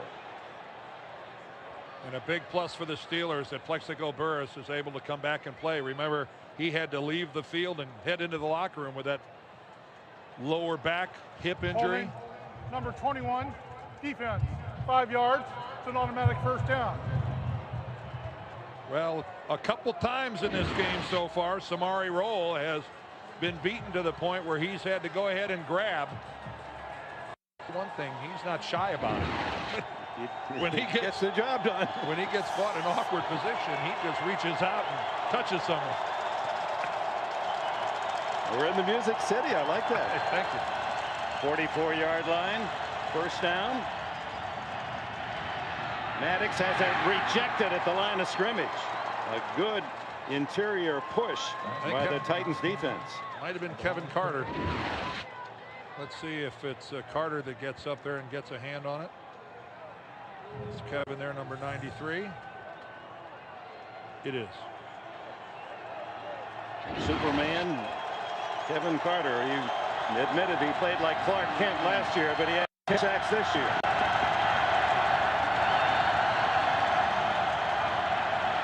Second and 10, the blitz. They took it up, but nothing there at all. As big Albert Hainsworth, the rookie nose tackle from Tennessee, and Peter Sermon, the linebacker, team up to make the stop.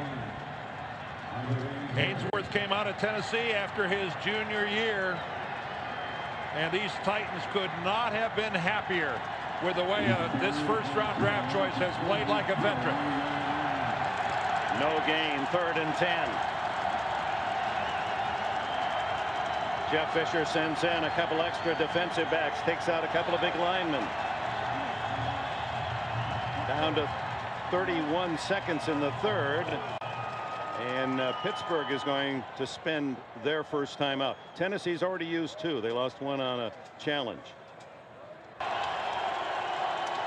Tennessee dominating in yardage here in the 3rd quarter, after Pittsburgh had taken the lead early in the 3rd period, 20-14.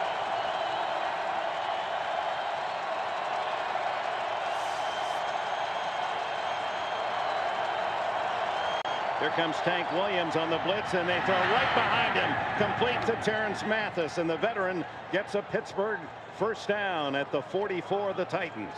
A perfect team effort by Pittsburgh. Picking up the blitz. Mathis changing his route to the quick slant. Perfect read by everybody in a white jersey that time. Maddox, who's got a vested interest in this first down play. As we open the fourth quarter at the 44 of the Titans, and Zeraway vaults his way for a couple and a flag flies. A late flag often thrown when that tight end is holding. Well, it was not a low block and no penalty. A 2-yard gain as we open this fourth quarter. Dick Enberg, Theodore Funny Team from Nashville, Tennessee. 68,000 sellout. The winner advances to the AFC Championship game. Tommy Maddox and the Steelers beat Cleveland last week in the wild card. They trail the Titans 28-20. Maddox fires. Open is Randall L. and he skids down at the 34-yard line. Keith Bullock there to cover as Maddox and the Steelers using that no huddle. And it's an offense that they have used with some regularity, and they planned on using it today. Whether they were in the lead or trailing, this is a plan by the Steelers. But it's been a very effective offense for them.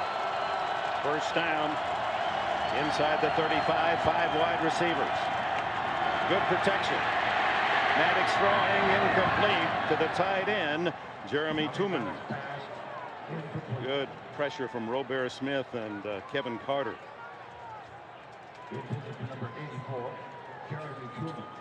Maddox is used to high-scoring games. What did he tell us in the Arena League? He once scored 75 points for Jersey and lost by 1. He said our team averaged 58 points a game, and we were 5-9. Talk about not playing any defense. Maddox at 2nd and 10. Underneath, incomplete. Was it picked off? No. Hit the ground. From up here, it looked like it was another throw behind the receiver by Tommy Maddox. You know, you like to put the ball out in front, and a good job by the officiating staff of seeing that it one-hopped right in there. And Keith Bullock is down for the Titans. Yeah, Dane and Sidney kind of skidded along the ground with it. And back in Nashville, look at the game summary. Turnover is the key to the Steelers. 17 points off turnovers. 3rd down and 10 at the 34, Tennessee. Maddox underneath the corner, the fullback. Not enough for the first down as he's knocked out at the 26-yard line, 2 yards shy. Well, the question is, did that completion get Reed within field goal range? And I think when Tommy Maddox let that go, he knew that it wasn't really a first down type of pass, but certainly it helps his field goal kicker a great deal. It'll be a 45-yard attempt, but remember that Bill Cowher and the Steelers have a bag full of special plays. You always have to be alert for a fake. Not this time, and not this time does he make it. He's been flirting with those uprights in the other 2 field goals. This one with a late hook misses wide left. Getting cozy here, according to our CBS affiliate here in Nashville. Temperature down to 24 degrees. Eddie George on the sidelines after being KO'd on the first play of the second half on a helmet-to-helmet hit. Has not seen action since. Taking over after the missed field goal, the Titans at the 35, and Holcomb replacing George, unable to get back to the line of scrimmage as he's met by safety Lee Flower. McNair unable to find his favorite target, Frank Wycheck. Joey Porter applying pressure as we go down to Bonnie Bernstein. Dick, you get the impression it's really not Eddie George's choice not to be back in the game. He has been up and walking around on the bench the entire time. In fact, at one point he took his jacket off and he was running back and forth, and it looked like he might get the opportunity to go back in, only to put that jacket back on. But a terribly frustrated Eddie George pacing on the sidelines. Well, that decision is not Eddie George's, and it's really not Jeff Fisher's either. It's the Titans medical staff that makes the call after a player gets a concussion. I'm sure Eddie would like to play, and I'm sure Jeff would like him to play, but that's up to the doctors. 3rd and 10, McNair shotgun. And action before the snap. Fred Miller, the right tackle. It's one thing for an offensive tackle of the visiting team to be jumping off sides and false starting, but for the home team. Before the ball was snapped, false start. Number 71, offense, 5 yards, repeat third down. This play didn't look good from the start. It looked like there was a whole bunch of people that weren't organized, but Fred Miller goes first, and that's his second false start of the game. This field just isn't great to Fred. As a visiting member here one time of the St. Louis Rams, Fred had 6 false starts in one game. I think that's partly why he came to Tennessee, so he wouldn't have to come here as a visitor anymore. But he's been a good, solid player for the Titans other than that. He has indeed. Yeah, he's a good football player. On the blitz, McNair is hit, and his pass flies high over Aaron Kinney's head. Deshae Townsend from a corner, a defensive back able to get in on McNair. McNair's enjoyed pretty good protection all day, and on this play, he's got the heat coming in from Townsend. And the play before it was Joey Porter that was right in Steve McNair's face. So on both second and third down, McNair really didn't have much of an opportunity for a completion. Hendrick to kick, and the Titans, this is not one of their strengths. Punt return coverage. They gave up 3 touchdowns in the regular season. Antoine Randall-El. Look out. And flags fly. Several. This is coming back. This doesn't matter where he goes. There was a block in the back. But it shows you the brilliance of this rookie from Indiana who thought he had scored a touchdown, and so did his teammates. But there were 2 or 3 illegal blocks. I think Bill Cowher's saying I wouldn't have thrown that flag. But oh, he's ready to throw the headset, though. Who did his team need that? Randall-El, who, after muffing a punt last week against Cleveland, skittered 66 yards for a score, has such beautiful feet. He's just so light on his feet and quick. Illegal block in the back. Number 45 of the return team, 10 yards. First down, timeout. Look at the very upper right corner of our screen. You'll see the block in the back right there by Chris Fuamatu-Ma'afala. And it was a good call by the officiating staff. There's no doubt that he did it. It was right in the middle of the field, and it really negated a brilliant run by Antoine Randall-El. Who gets the call on this play and gets about 10 or 11. So quick around the corner is Randall-El. All he did at Indiana was set NCAA records. He's the only man ever to pass and run for 40 touchdowns in a career. He's the only man to ever pass for 6,000 and rush for 3,000 in his career. Many felt he should have had stronger Heisman candidate attention last year. Something like 11,300 yards of total offense during a collegiate career. That doesn't seem right. He lasted till the 62nd player picked in the draft. Maddox dumps it 0 away, and he is drilled by Tank Williams, the 225-pound rookie safety. I think we see where he got the name Tank. What a hit that was. Yeah. Fisher said he's exceeded our highest expectations as a rookie. Second down. Maddox batted down by Albert Hainsworth.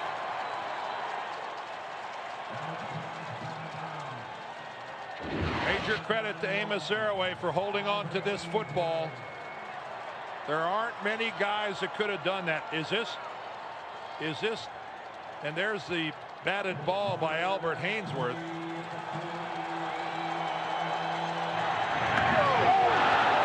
The question there is, did Tank Williams helmet-to-helmet hit on Amos Zaraway?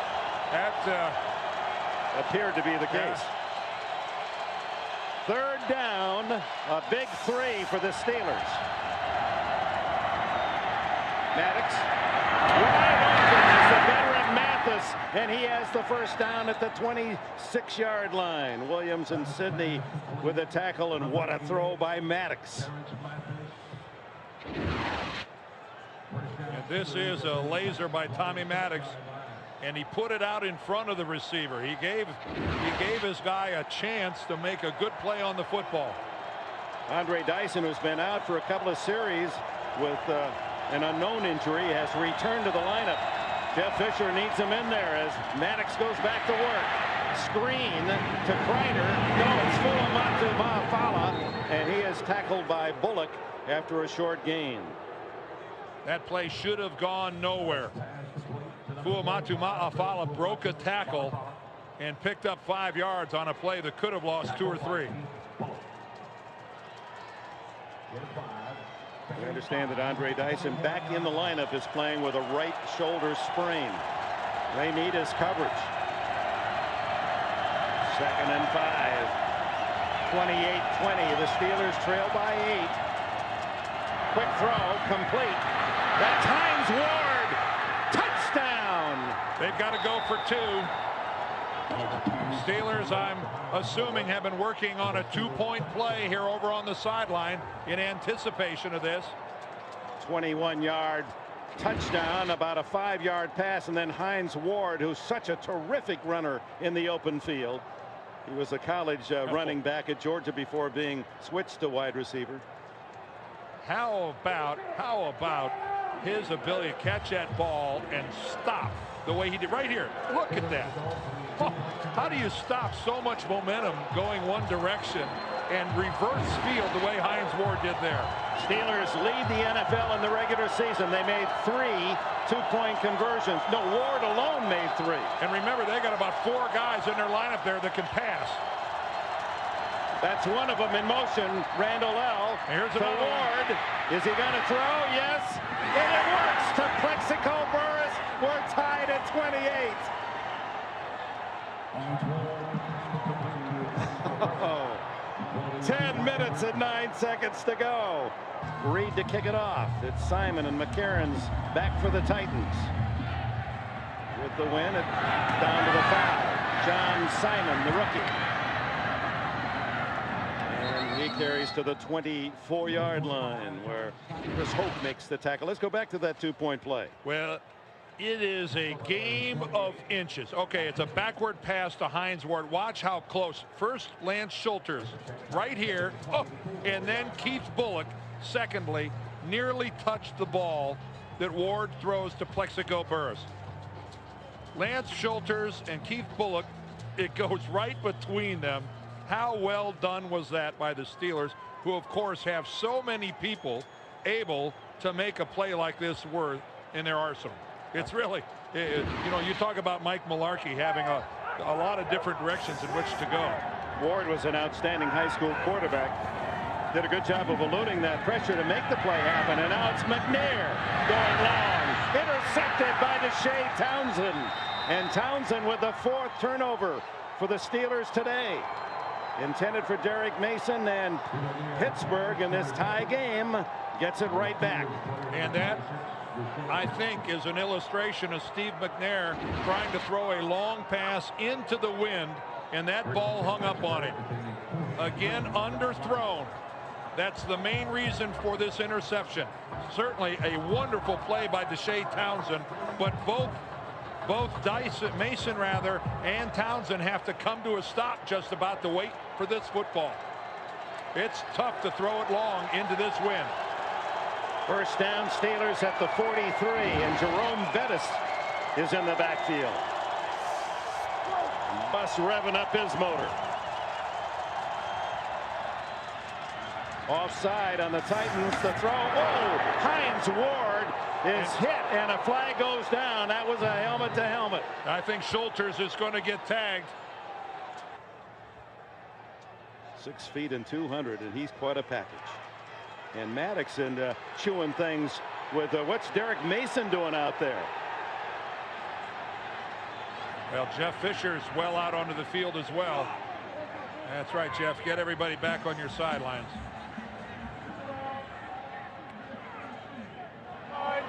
Number 91 defense. Penalties decline. Personal foul. Helmet to helmet hit on the receiver. Number 31. That's a 15-yard penalty from the end of the run. The question is going to be, does he turn himself into a weapon? Yeah, look From more that shoulder angle, there. it did look like a shoulder. Oh, I think that's a bad call. My initial reaction is that he hits him with his shoulder.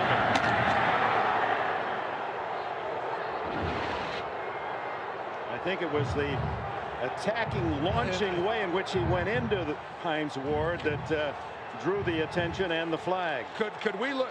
And there's a question: did Hines Ward actually catch that? There. After the penalty, they play it first down at the 24. Zeraway hit in the backfield, loss of a yard. And the Titans have been mighty stern on defense against the run. They were second to the Steelers on the season in the league. I think we deserve another look at that hit by Lance Schulters. Let's look at it one more time. Hines Ward, you know, from that angle, he looks like he hits him with a shoulder, not the helmet. And it appears to me that now their helmets, I guess, do touch. And yes, you know, Ward did hold on to the ball. But I think when you look at that angle, which is the angle from which Jeff Fisher saw it on his sideline, no wonder he's irate. 2nd and 11, 9-11 left in this fourth quarter. Maddox and the Steelers at the Titan 25 in this tie game. Zeraway. The sounds of the defensive attack as Zeraway yelping in pain as he goes out of bounds. Well, he was caught in a really awkward position out of bounds. Amos couldn't get his legs out from under him. Watch Zeraway when he's out of bounds. He's going to be right here as he goes backwards. He can't get his leg out from under him. Tank Williams, the safety, has him pulling him back. And that was a test of famous Amos's flexibility. He's a little ginger as he walks back there. He's tap dancing a little bit. So Fuamatu Maufala, the big 255-pounder from Honolulu, takes his place. 3rd down and 9 in field goal range, tied at 28. Here comes the blitz. Maddox has time underneath, incomplete. Burris had to go right through his mitts. Well, you love to have a running back pick up the blitz. You don't do it much better than Chris Fuamatu Maufala did it right here. Watch him, number 45 to the right, pick up Tank Williams. You're blitzing? No, you're not. Repulsed. Oh, a perfect pass by Tommy Maddox and Plexico Burris. That was a costly drop. Reed is 2 for 3. He missed from 45. This one is 5 yards shorter. Missed to the left last time. This time he's got it. And the Steelers claim the lead 31-28 with 8.5 to go. And can you be surprised with the hitting and how close this game is? This is the least surprising thing I've seen in a while, that these two teams are playing a game this close with this many people having to leave the field because of injury. They are knocking the you-know-what out of each other. And Reed makes it 3 out of 4 on this evening's game. And a 40-yarder for Pittsburgh to move up by 3. And the way this game has been played, 8.5 minutes is forever. You're going to have to take a number to get in the hot whirlpool after this game. And this is going to be typical of the action we're going to see the rest of the way. Yeah. I mean, nothing to hold back for now. It's January last time I checked. That's the way this game is played in January. They try to tell rookies, don't they? Hey, kid, I know what you've gone through in 16 games. It's different. And a lot of the weights you pushed and a lot of the work you did in April and May, this is where it's paying dividends. 20 of the 31 Steeler points off turnovers. That one, field goal after the Deshae Townsend interception. Here comes John Simon. Finds a hole. And he's out to the 40 and to the 42-yard line. Good return for Simon, and the Titans in good field position.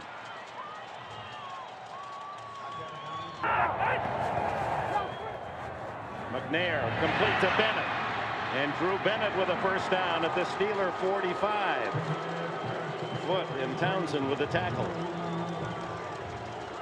Into this win, those are the types of passes I think Steve McNair and this Tennessee offense ought to be working with. The long passes have not been Steve's friend into the win, as they've hung up a couple times, resulting in a couple of Pittsburgh interceptions. Drew Bennett moving up when Kevin Dyson was injured to a starter, has 5 catches today. As McNair with 221 yards, best in a playoff game for the Titan quarterback, who throws complete to Wycheck, and Wycheck's in double figures. Brent Alexander makes a tackle after a short gain. 10th catch for Wycheck, who played his college ball at Maryland. And that hit left a mark on Steve McNair. It took him a good 5 seconds to get up, and look at him rubbing his right hand. Steve McNair takes one heck of a hit here, and you saw him get up rubbing that right hand.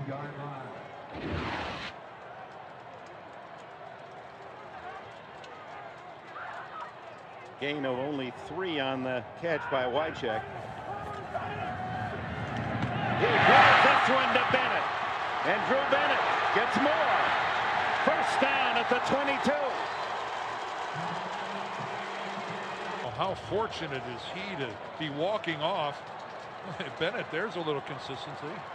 6 out of 6. As the Titans have driven into field goal range, trailing by 3.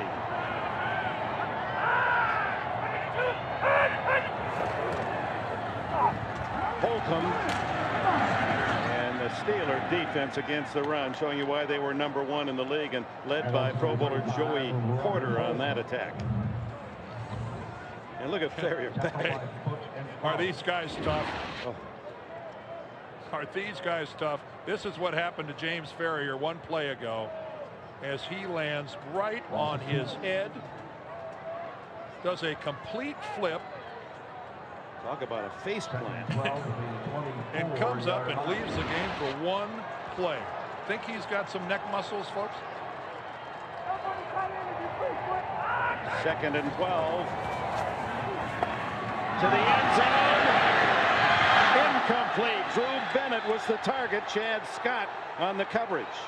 I think Bennett's looking for a flag, thinking that Scott grabbed him around the waist before the ball got there. Let's see how close does Chad Scott come to getting a call here. No, that was superior coverage by Chad Scott. And you see he had to go in with the left hand. The right hand is broken. Michelle McNair, wife of quarterback Steve McNair, she's about to get her registered nurse degree, and she has nursed her husband through a real tough year. And she's been there with IVs and medicine for him all season long. 3rd down, 12. McNair gets out of that mess. Throws incomplete. He had 2 receivers over there. One was Mason, the other Bennett. Gilden and Townsend were the Steelers, putting McNair in a vice, and down is another Titan. That's Brad Hopkins, the left tackle, who's playing with a partially torn MCL in his knee. His right knee, wearing a brace for the first time in his career, isn't he? Yeah, he missed the last 2 games of the regular season with that knee. And again, we talked about playoff football. If you can breathe, if you can walk, you play. Here's Nedney to try to tie it from 42. His longest this year, 53. Into the wind, however. It's just a tough kick. Boy, did he draw that one in there. Tied at 31. Down to 5 minutes and 40 seconds to go. All the work, all the pain, all the hope and dreams of players coming down to these final minutes as to whether the Steelers or Titans will advance for the AFC Championship. Nedney's kick. Lee made no, it's Antoine Randall L. And they don't let him get outside. John Simon was there first. And the stop at about the 27-yard line.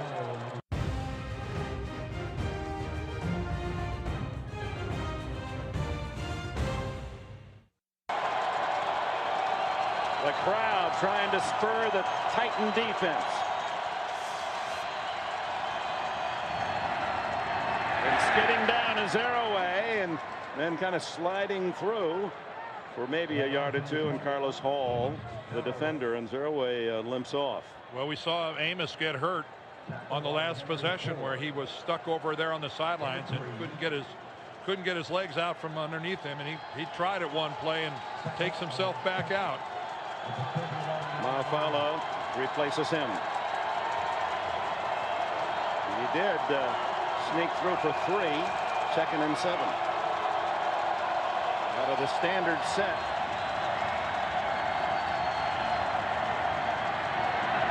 Maddox complete to Hines Ward to the 43, and a first down. Dean and Sidney, an extra DB, makes the stop. There's a formation you don't see every time, an I formation with Kreider and Fuamatu Ma'afala, the 2 running backs. That's hardly a breakaway threat. Hines Ward with his 7 catch of the game, a couple of touchdowns, and he's thrown a pass for a 2-point conversion that certainly is key to this game. 44-yard line. The clock ticks down to 4:15. The Steelers have 2 timeouts left.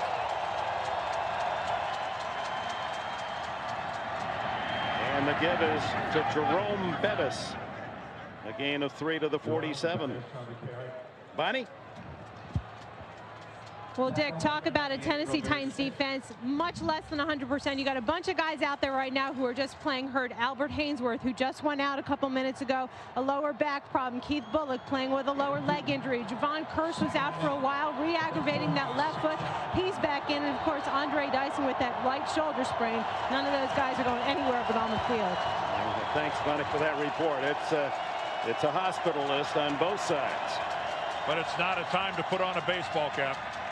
As Maddox throws incomplete off the hands of Hines Ward, his favorite target, lands shoulders there in the coverage. 3:26 left in the 4th. We were in the Tennessee complex a couple days ago, and prominently displayed on a sign up there was "Do whatever it takes to advance." It's that simple. That involves playing hurt, and involves playing when you're tired. Somebody makes a big play to give your team a win. It's true for both these teams. Do whatever you have to do to advance. A tie game, 3rd down. Maddox complete to the veteran Mathis, and he stops shy of the first down at the Tennessee 48. Dane and Sidney making the play. Oh, it's so short of the first down, but there's no way Pittsburgh can gamble and go for it. Oh, that's got to be tempting, but Bill, they got to punt. you've got a defense. That's why you have this defensive football team of yours. I know they've been gouged for 31. And by the way, that's the 8th time the Steelers have given up more than 30 points this year. How uncharacteristic. You have to go way back to World War II to find a Steeler team so generous in points allowed. It's their pass defense. Fair catch by Mason just outside the 10-yard line, and it's Tennessee's turn. Neil O'Donnell is coming into the game. So that hand injury maybe that Steve McNair suffered was more serious than it appeared. Listen to this crowd. Talk about a crowd that is just, and Steve McNair looks like he's in tears. O'Donnell, the ex-Steeler. The frustration. Who took the Steelers to their last Super Bowl. Hands it off. And Robert Holcomb looked to have some good yardage, but Lee Flowers came up quickly to make a short tackle at the 15. Well, this is stunning that Steve McNair is not in this game. We saw him complete a pass after, he got sacked and was rubbing his hand. We saw him complete a pass, a good throw afterwards. Steelers use their second timeout. Is there some, where's his helmet? He's trying to show that he can grip the ball. He's got a bandage on his right thumb. Oh, look at it bleeding. Oh, his right thumb, it's bleeding. They're going to put a bandage on it of some type. Boy, look at those eyes and the intense nature of this man. He does not want, the injury is not what's bothering him. He wants to be in the game. Well, and even if he's only in the game to run the football. Look at his wife with a sign in front of, I don't know if that's her sign, but that's how her husband's been living this season. Man, I've seen some wives with a tough attitude. That wow. Take the cake. O'Donnell down the field. Incomplete. That'll be interference. Dwayne Washington, no, Chad Scott interferes with Justin McCarron's. The bummer for Scott is that McCarron's didn't even know where the football was. The Steelers are arguing that was not a catchable ball. McCarron's didn't have any idea where that football was. He's just running down the field. Yeah, the ball was uncatchable. Yeah. 3rd down. Good call. Good call. It doesn't have to be overthrown to be an uncatchable ball. Justin McCarron's running this route, has no idea where the ball is. And by the time he turned around, he's in no position to make a play on that football. Yeah, the ball was 10 yards wide anyway. Right. McNair's back in. 3rd down. Yeah, it doesn't have to be an overthrown ball to be an uncatchable ball. And McNair with that right thumb bandaged out of the shotgun.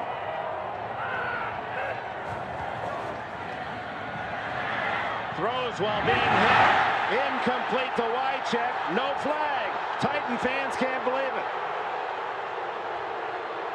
And Joey Porter put a lick on McNair as he uncorked the pass. Let's first look at Steve McNair back in the pocket. Porter untouched, blitzes right up the middle, but Steve McNair stood his ground, knew he was going to get hit. Well, the Steelers should get good field position. There's 2:25 left as Hendrick kicking to Randall L., who stands at the Pittsburgh 43. High kick. Randall L., no fair catch, 45. And gets it to the 50. Fumbled the ball. It's picked up by the Titans. This is Rich Cody. Cody, touchdown, Tennessee. An official threw his hat. An official threw his hat back at the 50-yard line. That means the play was dead. They're going to rule it down. Oh, my.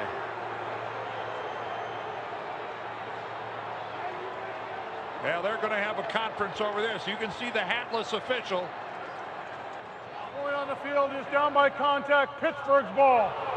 Well, let's see what Jeff Fisher, will he use his last time out or risk his, well, he doesn't have to. This would be a, no, not yet. We're at 2:08, so it doesn't go to the upstairs yet. Well, we looked at it right there. He is down. Randall L. is down on the ground, still has possession of the football. Yeah, that's without question. That's an open and shut case. Yep. He's down, and after he slides about a foot, it's actually a knee of one of the Titans that knocks the ball out. Yeah, that's no question. Shad Meyer gets a knee on the football. Good call by the official. Just another play to get your heart beating in case it hasn't been speeding up. Steelers start at the 50. Tied at 31. Approaching the 2-minute timeout, and Zaraway in the embrace of Albert Hainsworth. Oh, and he's going to get a personal foul. You can't take a guy and drive him into the ground like that, Albert. I don't think Albert even realizes he's been called yet. That's the rookie mistake. You can't take a guy and pile drive him into the ground. Personal foul. Unnecessary roughness. Number 97 defense. 15 yards. The 1st down. I called it on Carlos Hall, but it was Hainsworth making the tackle. He wraps, he makes a wonderful play. He wraps up Zaraway, and right there the play is over. But this is what he can't do. You can't take a guy and drive him head first into the ground. Remember when old Joe Turkey Jones did that to Terry Bradshaw? Ever since then, that's been an absolute no-no in this league. Can't pick a guy up and corkscrew him into the ground. So the penalty takes the ball to the 40 of the Titans, who have been ticketed for 87 yards in penalties. This big sellout crowd is 68,000 plus. Tie game. Maddox short on the throw to Terrence Mathis, and that brings us to the 2-minute timeout. Tied at 31. 2nd and 10. The comeback kid Maddox set the controls for Pittsburgh. Incomplete. Thrown to Hines Ward, and that'll bring up 3rd and 10. Ward looking around for a flag, but just good coverage back in the Tennessee secondary. But again, a ball that looked like it could have been caught. Well, right now the Pittsburgh Steelers aren't in field goal range. Yeah, they need at least 10 more, wouldn't you think? Oh, absolutely. Burris limping out to the right. Maybe 7, somewhere in that range, might give them an outside chance. Ward and Randall L to the left. Almost intercepted on the deflection. Tank Williams had a shot at it as it goes off the hands of Randall L. Pass incomplete. This ought to give us an awfully good look. Again, Randall L down on the ground, makes a stab at the football. Ooh, that sent hearts up into the throats of people from Pittsburgh. Now the Titans will get their chance as Derek Mason drifts back inside the 10. Tom Ruin to pop. Not all of this one. That's going to go into the end zone. He got way too much of that. He almost kicked that out of the end zone. Saw the difference in the wind effect, kicking left to right. Ball at the 20 for Tennessee. You have to wonder if Pittsburgh can't use timeouts to stop the ball, stop the clock to try to get it back. But with 1:43, Tennessee certainly has enough time with 1 timeout to move into field goal range. The question here, how effective can Steve McNair be throwing the football with the injured thumb? McNair, who finished 3rd in the NFL Most Valuable Player balloting behind Gannon and Brett Favre. Throws to the sideline. Oh, what a risky throw to Drew Bennett. How did that clear Deshae Townsend? Oh, I can't believe I just saw that ball float over the top of Townsend like that. Look at the touch that Steve McNair put on that football. It's a 1st down throw as Bennett has his 7th reception, 85 yards for this 2nd-year receiver. Went to UCLA as a quarterback and played behind Cade McNown. They switched him to wide receiver. McNair dumps it off incomplete. Holcomb was open.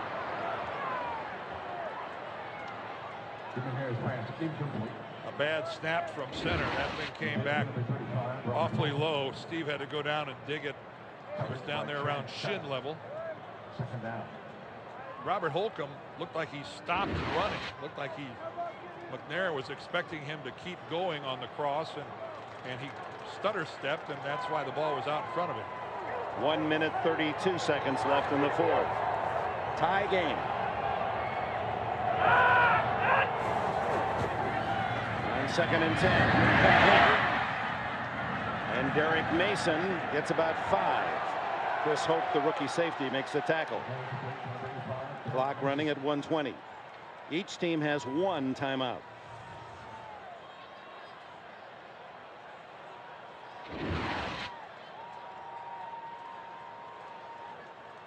Steelers saying just stay down there for a while, let the clock run.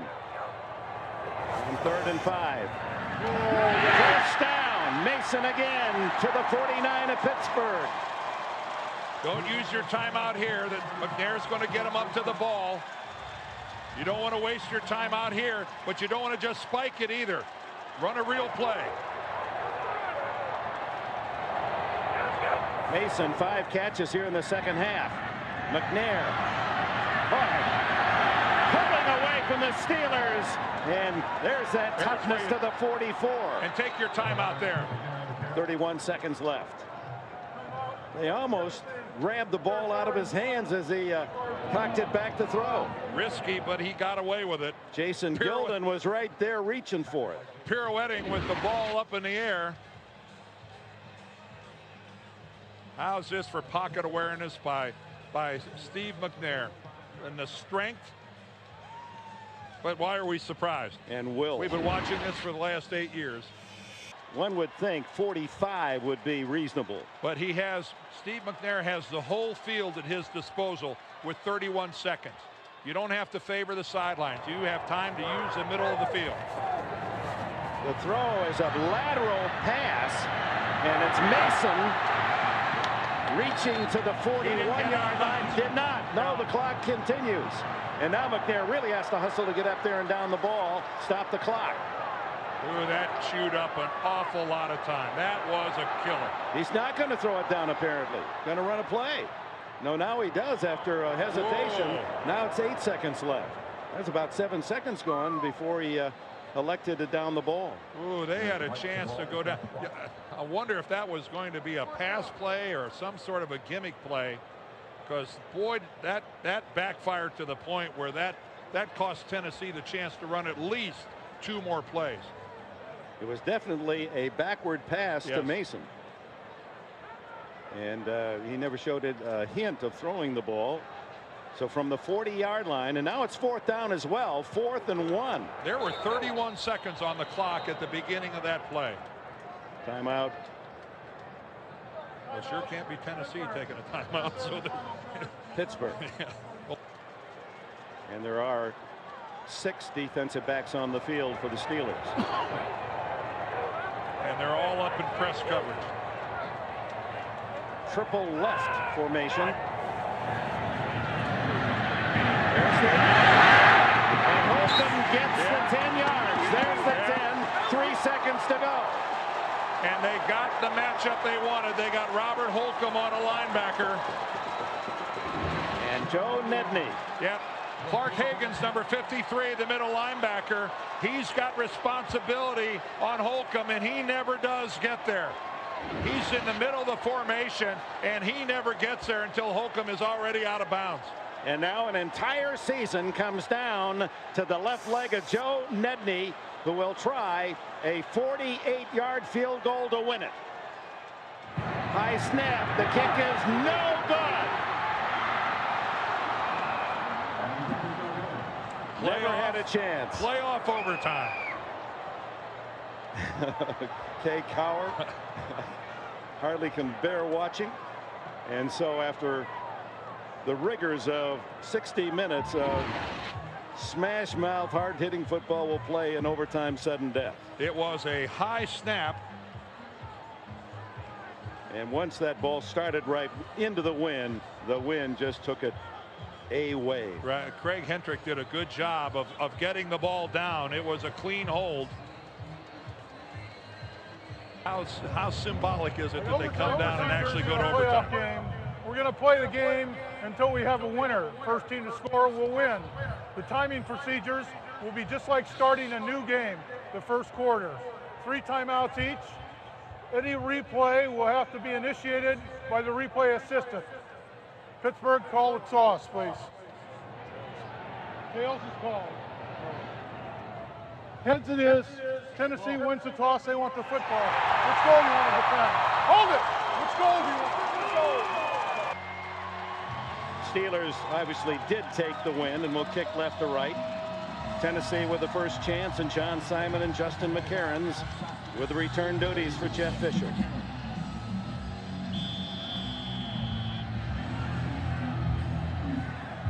Jeff Reed sends the right foot. High spinner. Simon. And he ran right into the crowd as he staggered forward to the 30-yard line. Simon on the return. Out comes Steve McNair and the Titan offense. The game that started with the Titans very impressive, scoring 2 touchdowns in their first 2 possessions to lead 14-0 by halftime. Turnovers for the Steelers got them back in the game 14-13, and then they took the lead on an early fumble in the 3rd quarter, 2014, and eventually tied the game on a touchdown and 2-point conversion at 28. A couple of field goals in the 4th quarter, and here we are in overtime, 31-all.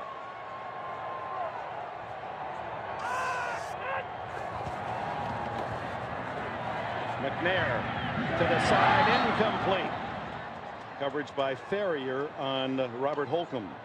Well, Holcomb pretty upset with himself. I think that was a catchable ball, and this is overtime. These are the playoffs. You don't want to be a guy that lets your teammates down by not catching a ball you ought to catch. Second down. Eddie George again on the sideline. Hasn't played since the first play of the second half with a concussion. Triple left. McNair, who has been wounded all season, playing with an injured right thumb. Complete to McCarron's. Free. 50, 40, and out of bounds inside the Pittsburgh 40. Dwayne Washington. Oh, what a lonely life it is as a cornerback. A relatively simple pass pattern ends up being a huge play because of a missed tackle. Justin McCarron's first catch of the game is good for 32 yards.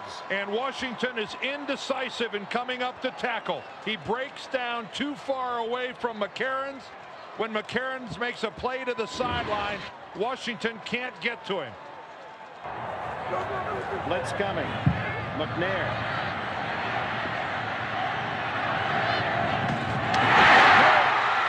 It's McCarron's again. Back-to-back catches by the second-year receiver from Northern Illinois.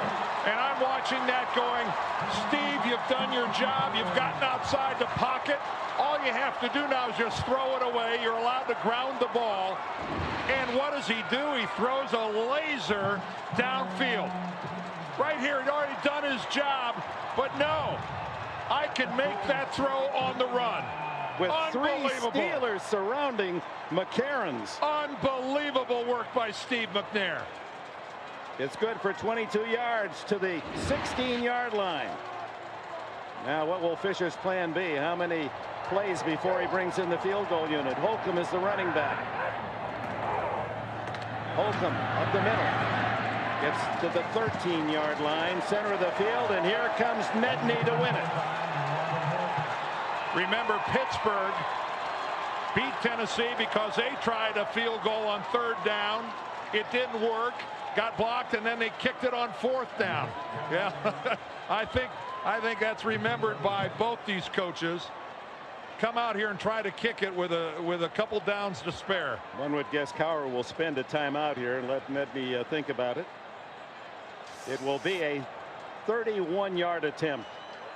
Yeah, there's Pittsburgh calling for a timeout. No play. But he got a warm-up kick, which isn't all bad either. And he made it. Look at Nedney laugh.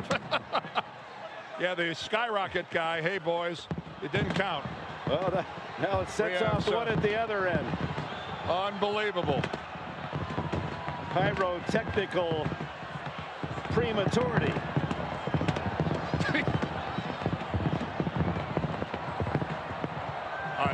You know, we're laughing about this, but you couldn't ask for anything to make it tougher on Joe Nedney than these fireworks going off. It's kind of funny for everybody else, but I don't think this is very funny for Joe Nedney. Because you talk about icing a kicker, having the fireworks go off, the pressure of everyone in this town assuming the game is already won, and he still has to kick it. Well, here's his chance. They'll spot it again at the 21, the 31-yard field goal by Nedney to advance to the AFC Championship. No good! They knocked him down! Nedney got roughed! Nedney misses, and then a penalty flag down where he kicked the ball. Now, if this is just running into the kicker, it won't be enough for a first down. This would be a first down if it's roughing the kicker. It's running into the kicker, number 20, defense, 5 yards. Dwayne Washington. Still second Beat down. It's still second down. But they'll be 5 yards closer to the field goal attempt. Well, now wait a minute. Now you go to second and like 1. You go to second and 1. Now, if I'm Jeff Fisher, my kicker's just missed a field goal. Do I just go ahead and kick it again? Or at second and 1, do I run the football and try to run it in for a touchdown? And look at Bill Cowher. They get a break. They miss the short field goal, and his veteran cornerback runs into the kicker. I got to tell you right now, I'd send my offense back out on the field. Now, if he kicks it, great. But I'd send my offense back out on the field. It's 2nd and 1, and let's play some more football. Well, he's missed one and made one, and now he gets a third. Best 2 out of 3 to win the He better. game. It's 2nd and 1 at the 7-yard line. If Joe Nedney does this kick, Jeff Fisher's going to be in a tough spot. He makes this one, and Tennessee advances to the championship game.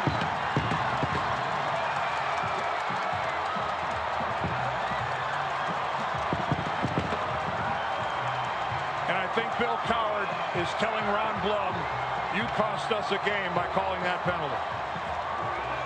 Boy, Bill Cowher is upset.